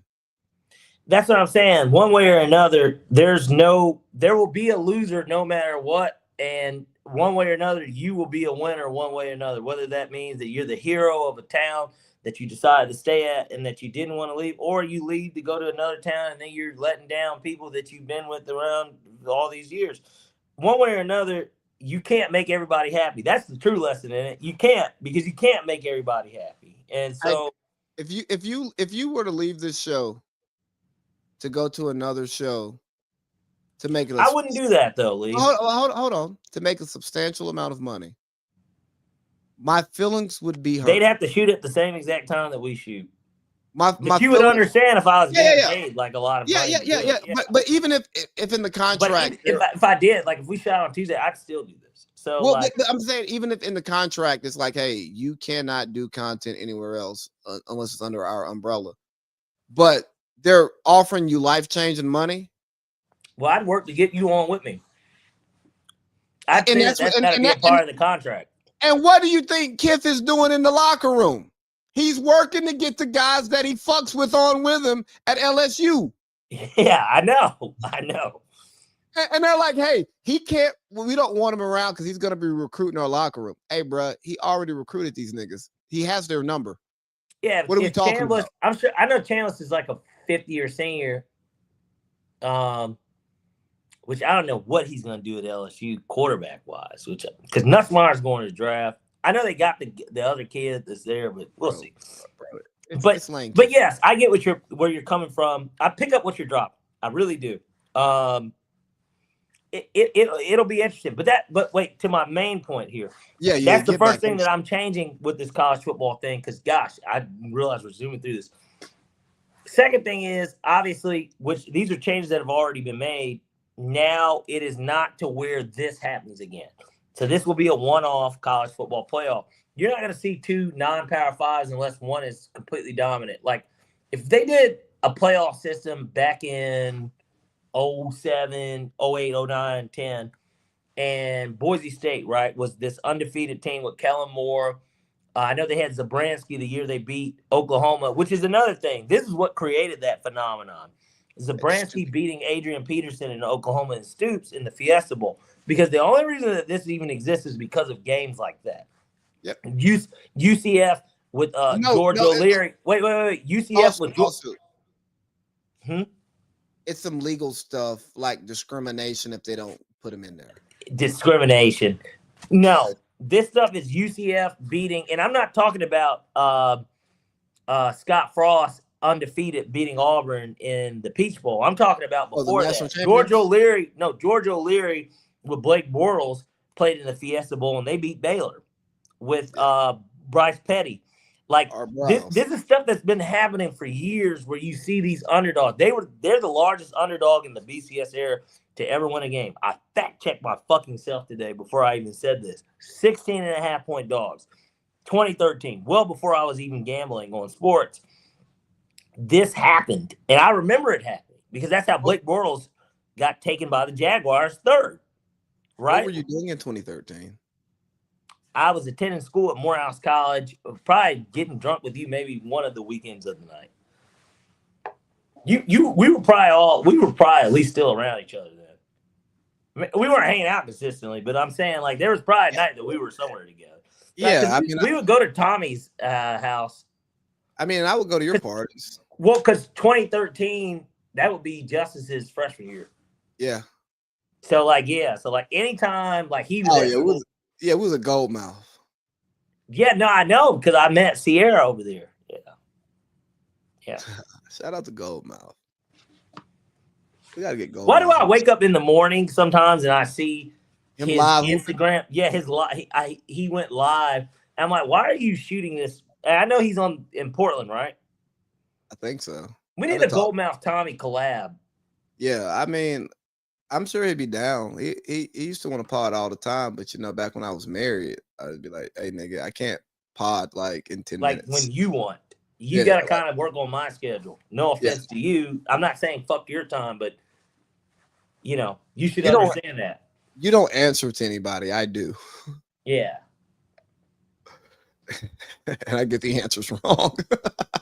But the biggest thing is this, Lee. A lot of the problems have already been fixed because next year we will get a playoff that does not include what we have today. The biggest thing that we've got to do is ultimately 12 was such an odd number. And they want more. Even though it's an even number, it's an odd number.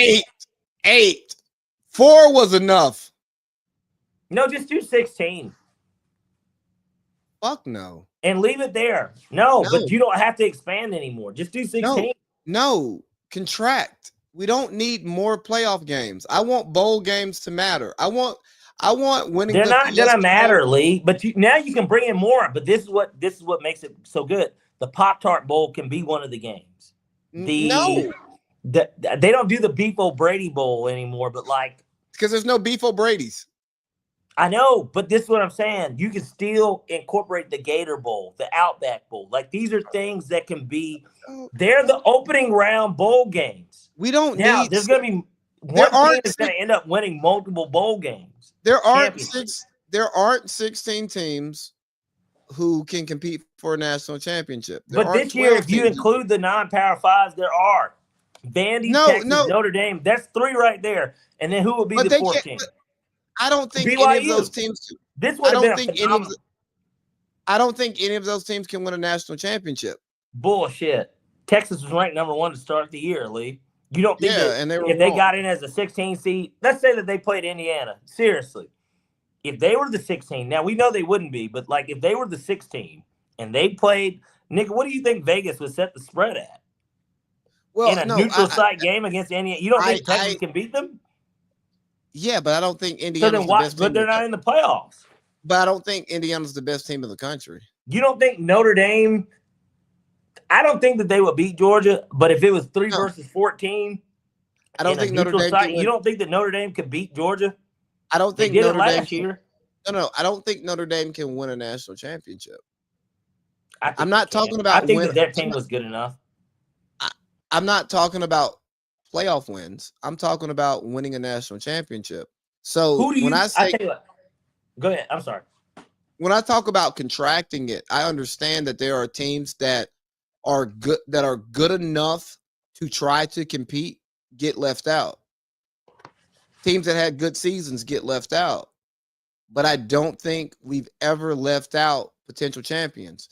I don't think college football has gotten the national champion wrong since they started the 4-team playoff. Honestly, under the BCS, did they really get it wrong? Probably not. I know niggas didn't like that Alabama LSU rematch in 2012. Well, 2012 season 2013, I believe, or 2011 season 2013, or 2012 when the game was played. Another thing I think they should do, Parlay Pete, is let's start the season earlier so that the national championship is played over Christmas break and the portal actually makes sense. So a player can declare for the portal, you know what I mean, at the end of the semester while still staying with their team and finish the season and still be able to enroll because they are student athletes. And I think that but they're not going to mess with the NFL and the NBA. Excuse me? You said that you wanted the game to go over Christmas break, right? Yeah.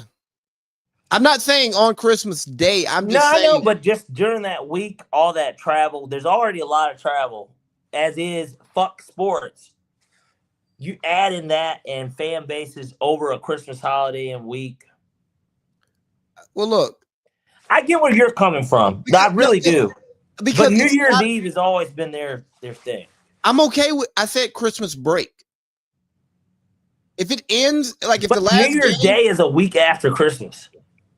So unless they're not going to play on a Bro. week-to-week schedule and they're going to have less days or more days, even if it's Christmas Eve or the 23rd or something, and then they get like an 8-9 day break, that would work, right? But like you have to set the games up. They have to be played. It has to work for the network. They got Christmas specials. There's so much stuff because of the TV, I think. We can start the playoffs this week and play Army Navy on fucking Friday. Or play it, make it the appetizer. Make that the 12 o'clock game, and then you have 3 games. You have 1 game on Friday. You have 3 games plus Army Navy. Then even I hate to do it to fucking the NFL. There ain't no entertain. There are some entertaining games this week. I don't know. They can figure it out. They can figure it out. I'm just they already do Thursday night games anyways. Army Navy should actually be on Thursday because they didn't play last week. So, well, no. You got to have a weekend game. Hold on, hear me out. For the guys who are going to travel but not take time off. For the military, you're saying, the actual service members, the people who are going to pack the stadium. Yes, but they also like to highlight that. That's why it's a bad idea to maybe do it any time during it, even though there is a bowl game on Saturday night. Well, they need to do something. I know Army Navy makes it hard because we're a patriotic country and we want to highlight this game because why these guys Tuesday and Wednesday games? Make it a little action wise. These guys are competing for something bigger than themselves, and the only way you get this kind of rating is on a football dry weekend. But I don't know, man. They're student athletes first, and I think we need to take that student part into it first and build a schedule around these guys optimizing their lives as students, because a higher percentage of these guys need the education that they receive while they're on campus, not necessarily the education they receive while they're on the field. So let's kind of get to that. We're at 147. I started looking at the NFL picks and stuff real quick because I was like, God, I got to. You got a problem with Bama and Notre Dame out? Like, I know we kind of glazed over it, but we didn't really get into it. What are your real feelings? Like, should Bama have been punished for getting their ass kicked by Georgia in a conference championship game against arguably the best team in the country? No, on paper, no. But I think from an eye test standpoint, I don't think that, because now obviously 2 of your spots are given to the non-Power 5, or now I guess 4. It's really only 4. The non-Power 4, would I say that aside from those 2 spots, was Alabama a top 10 team? No, honestly, I thought that Notre Dame was better than them, and that's just my opinion. But like, who did Notre Dame play? Who did they beat? They lost at Miami and A&M. They beat. I'll give you who they beat. They beat Syracuse. No, I mean, obviously that didn't. They beat USC. They beat USC. They beat USC. They beat. Now remember, they lost to A&M by 1 on the road. Yeah, I mean, they lost to A&M and Miami by combined 4 points. Like, they didn't play Michigan this year. They could they could have easily been an undefeated team. Hold on, I'm gonna pull it up because I actually it's such a long year. I just think that you have to give Alabama credit for the wins that they received, and also not punish. Pittsburgh was a good team. That was a ranked team that they just beat. There's basically their last game beforehand. Who? That had blew out Georgia Tech. You said Pittsburgh? Yeah, they beat the shit out of them. Yeah, that's a quality team they beat up. I mean, I'm just saying it for an ACC school. So they lost by 1 to A&M. They lost by 3 to so combined 4 points to 2 teams that are in the playoffs combined. Yeah. With both of them being road games, one being at Miami, the other being a neutral site. So a road game. Where was it? What neutral site? They played that game, if I'm not mistaken. No, it was at Notre Dame. Okay, I'm tripping. I don't know why I thought that game was played at Texas Stadium or AT&T Stadium. It wasn't. So, all right, I stand corrected. But looking at this now, I mean, they beat USC. They beat Boise State. They beat Arkansas, who I know is not a good SEC school, but like they fired their head coach, man. Stop it. Yeah, this is before he got fired though, and they were 2-2 at the time. Even well, worse. They were 2-1 going into the match, and it was on the road. It was on the road, and they won by 40 points. I'm just saying that it's an SEC school. Well, how bad did everybody else? Because Texas didn't beat the shit out of Arkansas with the fire coach. Like, well, here's the thing, man. When you the reason we have a committee is because they beat Navy, who's 9-2. Okay. No, I get it, but I'm just saying, like, I'm just saying, bro. When I'm looking at the silver lining, we have a committee who's supposed to look at the teams in totality and not just their record. They dominated these games too. The closest game that they had was against USC, where they beat them by 10. So they double-digited them. They didn't blow them out, but like they still won by double digits. I wouldn't be mad if Notre Dame got in. I'm just saying that. I'm just saying, do you think Notre Dame's a top 10 team? Yay or nay? It's okay if you don't. I think that they were a top 10 team this year. Maybe. But I don't think our problem should be with Bama. I think we should pick more at like your Texas Techs of the world, your no of the world. I know they have better. There's no team that you can pick at. That's why that they didn't get it wrong. But who the fuck? But who did they beat? That become like again. Texas Tech beat Notre Dame. Yes, head to head does matter. But damn it, that was week 2, week 1. You know what I mean? I thought that Georgia game was kind of ugly, and it didn't help. Well,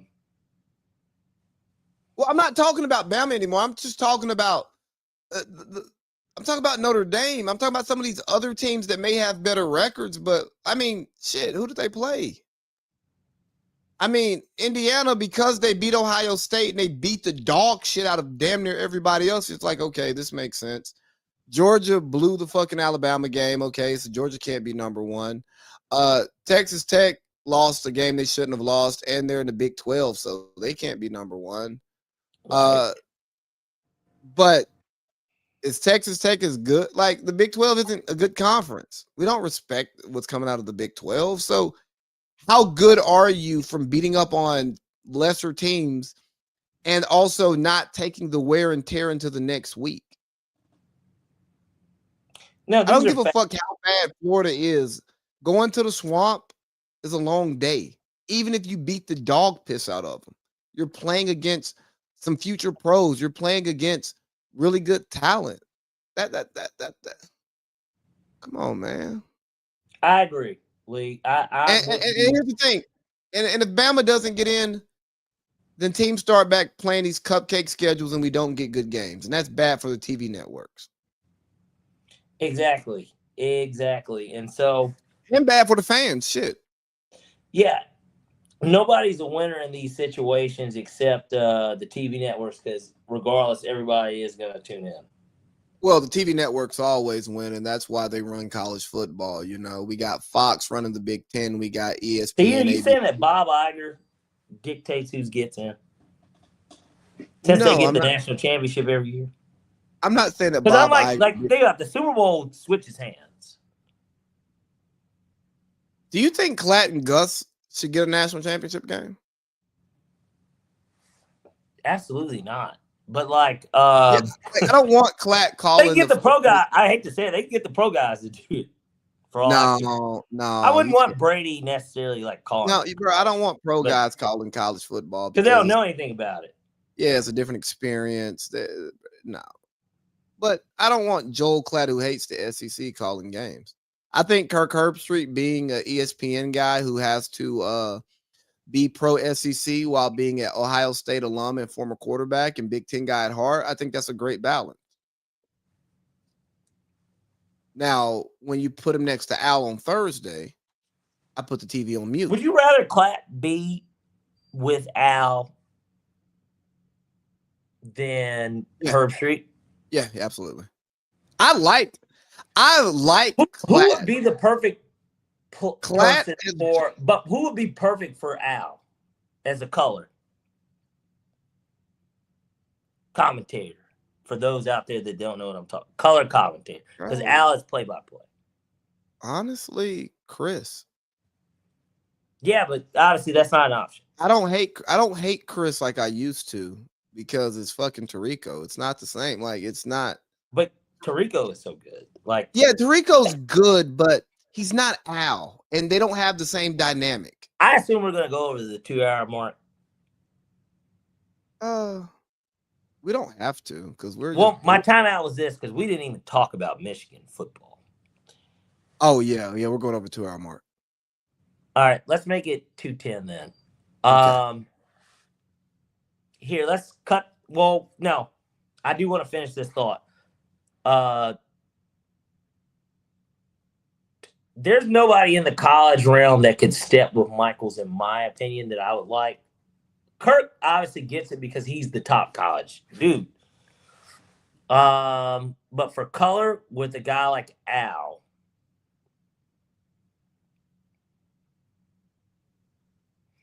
they could have just hired Greg Olsen to kind of do it low key because everybody loves Greg Olsen so much at Fox, and he got demoted because of Brady. Yeah, why not just put Greg with him then? That would be good. Yeah, but wouldn't that have just made the most sense? Like if he's that beloved, then why did you just move him to Amazon? And Jeff clearly could have did it. Like Jeff could have did it if he wanted to do it. Jeff makes a lot of people move. Yeah. I'm sorry. I'm not. It's not a joke with you. It's just more of a. It's like truth. Yeah. No. I'm not talking about. I'm saying in general, bro. I'm picking up what you're putting down. Jeff can make niggas do some shit. Absolutely. Yeah. No. Absolutely. I just don't care to hear Kirk Herbstreit talk about NFL football, and me neither, because I know that he's too busy thinking about college. And Kirk and Al, both legends in their game,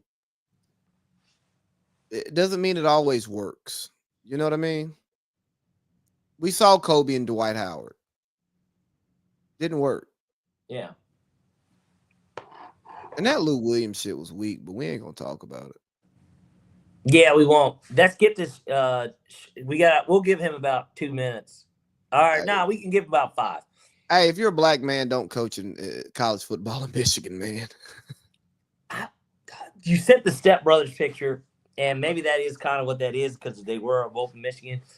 I want to hear what your conspiracy is on this. Obviously, the facts of the situation are that he's fired and that he had an inappropriate relationship with the staffer. And then, obviously, while we were on air, as we got started, it came down that he got detained. No detail. Now, my thought was the detainment was he like not leaving quietly? Like basically he was on campus while he got fired, and then that's why he got detained. You brought up earlier that you believe that maybe it was more of a potentially a. I don't know. We don't know if it's that, but that maybe it was a criminal charge for why. Well, yeah, because the city wasn't Ann Arbor. So I'm like, oh well, I'm getting on Twitter while you talk about this so that I can see if there is any. He's not on campus when it happens, but dog, Jason Whitlock talks about it a lot, and talking about the peanut butter skin in the big cans was never about his likelihood. Holy shit! Hold on. What we got? Hold on, I'm trying to see. Well, let me. I'm sorry. The first thing that came up was, "Honey, get out of bed." The Sharon Moore mugshot hit the timeline. And it is a picture of him. This could be AI. It's not from a reputable source, but it's a picture. Well, I'm just curious. I won't charge it. I don't give a fuck about what I know what he looked like. Anyways, point being was when Whitlock was talking about Joy's tits and skin, it wasn't about. It was more of a metaphor of, hey, there are women who we encounter in our lives who can create issues for us in our successes, and we have to be careful of that because you could have a consensual relationship with a woman that could be deemed inappropriate, and it's not affecting anything, and everybody around you knows what's going on and don't really care. But then once they're done with you, that can then be used as an excuse. And then me hearing he got detained, it's like, oh golly, did it are there allegations that say Well, more? was he trying to kill himself or anything? Like, what was Yeah. going on? And Or did he try to kill one of y'all for firing him? correct, For some exactly. bullshit y'all probably already knew about, and he knew y'all knew about. And it's like, we really doing this? But hey, don't fuck the help. And not literally the help, but man, don't fuck employees for one. But honestly, be careful about dealing with coworkers because it just creates problems. And I know most Americans meet their partners at work. So I'm not telling you not to mingle at work, but just be careful and responsible about it and make sure that this relationship does not jeopardize your things outside of work unless you're willing to lose those, unless you're comfortable losing those things. All right, so I'm on TMZ. I hate to be a messy bitch, but I mean, they're credible. you know what's crazy? You know what made them credible, in my opinion? The Michael Jackson thing. That was like the first thing I remember. What you get on Everybody, TMZ? you remember when Michael Jackson died, right?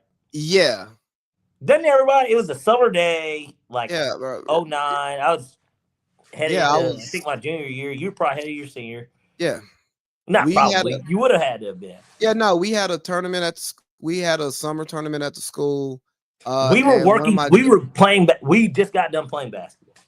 yeah, and shout Yeah. out to one of my homegirls who I ran into Thanksgiving weekend, but she and her sister were in a car accident that day, and I had like went home to grab something because I live close to my school, and I was in the intersection when the accident happened, and I remember having to like call my coach and say, "Hey, I'm caught up because I got to give a statement to the police," and like the guy was trying to like fight him, and so I was the only dude there, so like I had to, involve myself in some things. It didn't get crazy, but at the same time, I wasn't gonna let this man like do anything crazy to my friend. So yeah, that's a day that sticks into my head. But what are they saying about Sharon Moore? So there's no new information in terms of why he was detained or what happened. Obviously, rumors are running wild, but basically because he was in Saline, Michigan, that's not Ann Arbor. So he was not on campus because that's not Ann Arbor. So he wasn't on Bingo. campus when this happened. I don't know if he lives in Saline or not, but somebody put something up. We don't know how true it is. We'll get to find out more, obviously, as the days go by, because this is very fresh. I mean, he got fired an hour before we got on, and then while we've been sitting here now for 2, all this other stuff has happened. But basically, it could be based on, this is Twitter, and take this with a grain of salt. Somebody on Twitter is saying that basically he went over to the chick in which he, I guess, had the inappropriate relationship with and was threatening to kill himself. Now, we don't know how true that is. Obviously, I am not a news source. I am just talking about the rumors that are sitting here. I hate to sound like Marcellus Wiley, but like, let's say that something like that is true. Because I don't know where Saline, Michigan is in comparison to Ann Arbor. Oh, yo. Let's call this what it is. Now, it's a hit piece on a nigga. I'm getting tired of it. He's retained. He's been detained. He's alive. Yo, you can't do that with the side piece, man. Oh, somebody put it up. Who it was? I don't care who it was, and I don't think we should broadcast that. Well, we don't have to. Well, you can share it. I'll send it to you. I'll send it to you. Yeah. But like, you can't fall in love with the It's an side. executive assistant to football coach. Hey. Don't even put out her It title. doesn't matter. Yeah, I'm not giving you a name. I'm not saying no, but I don't think we should be responsible for possibly this might not be true. Yeah. But even still, that's more reason why I don't think we should even spread anything about it publicly. Now, privately, we can look at it and it was somebody looking at the roster of who the fuck is a staffer at Michigan is only Same thing that they did with email. I got you, but I don't think we should direct people towards the deuce. We shouldn't be a part of any of that. I understand. I understand. Without us knowing for fact, that's all. He is innocent until proven guilty. You want to get to these picks? Yeah, but real quick, dog. Yo, if you get caught up with the side chick and you start losing everything, my nigga, you can't go over there and be ready to off yourself, dog. If that relationship truly runs that deep, you should probably leave your family and start a relationship there, bro. I'm just gonna be honest with you. You want me to tell the truth and not bullshit. That's the truth. The guy from Good Morning America did it. Yeah, he did it right. If you're going to have a side, like, yeah, I don't want to be with you. Yeah, if you're gonna have a side, I love this bitch.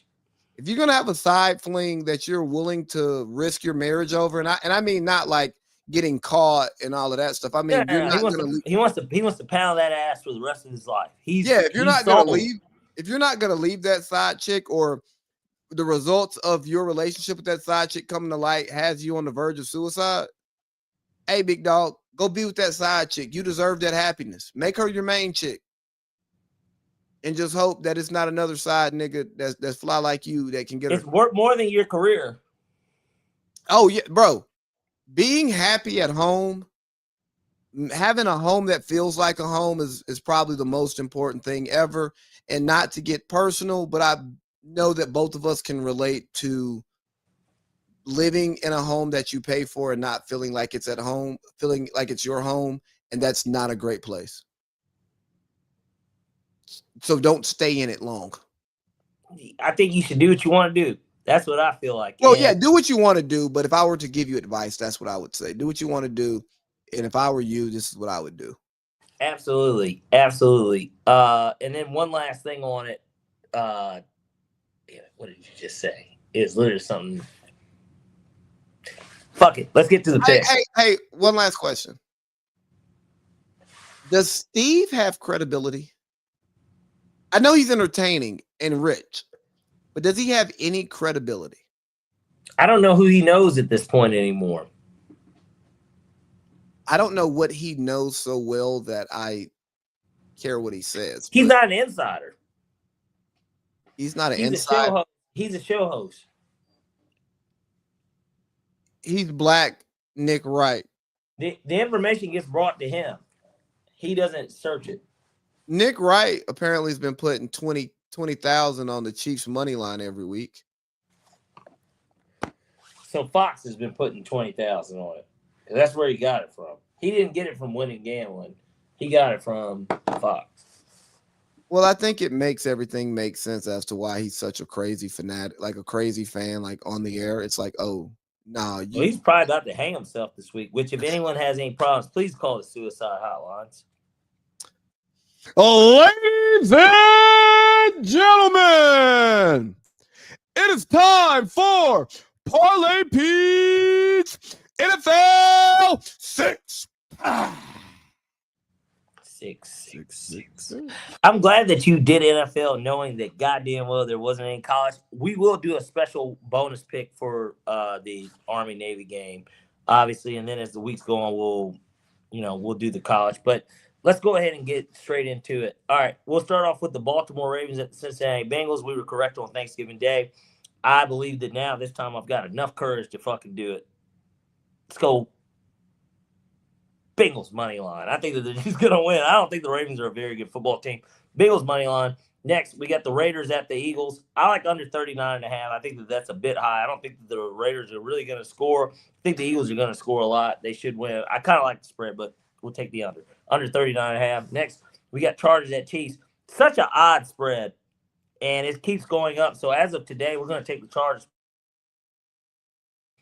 That's really weird to me that the Chiefs are favored by that much. Super odd. Next, we got the Colts at the Seahawks. Hey, where we taking Chargers at? You froze up on me.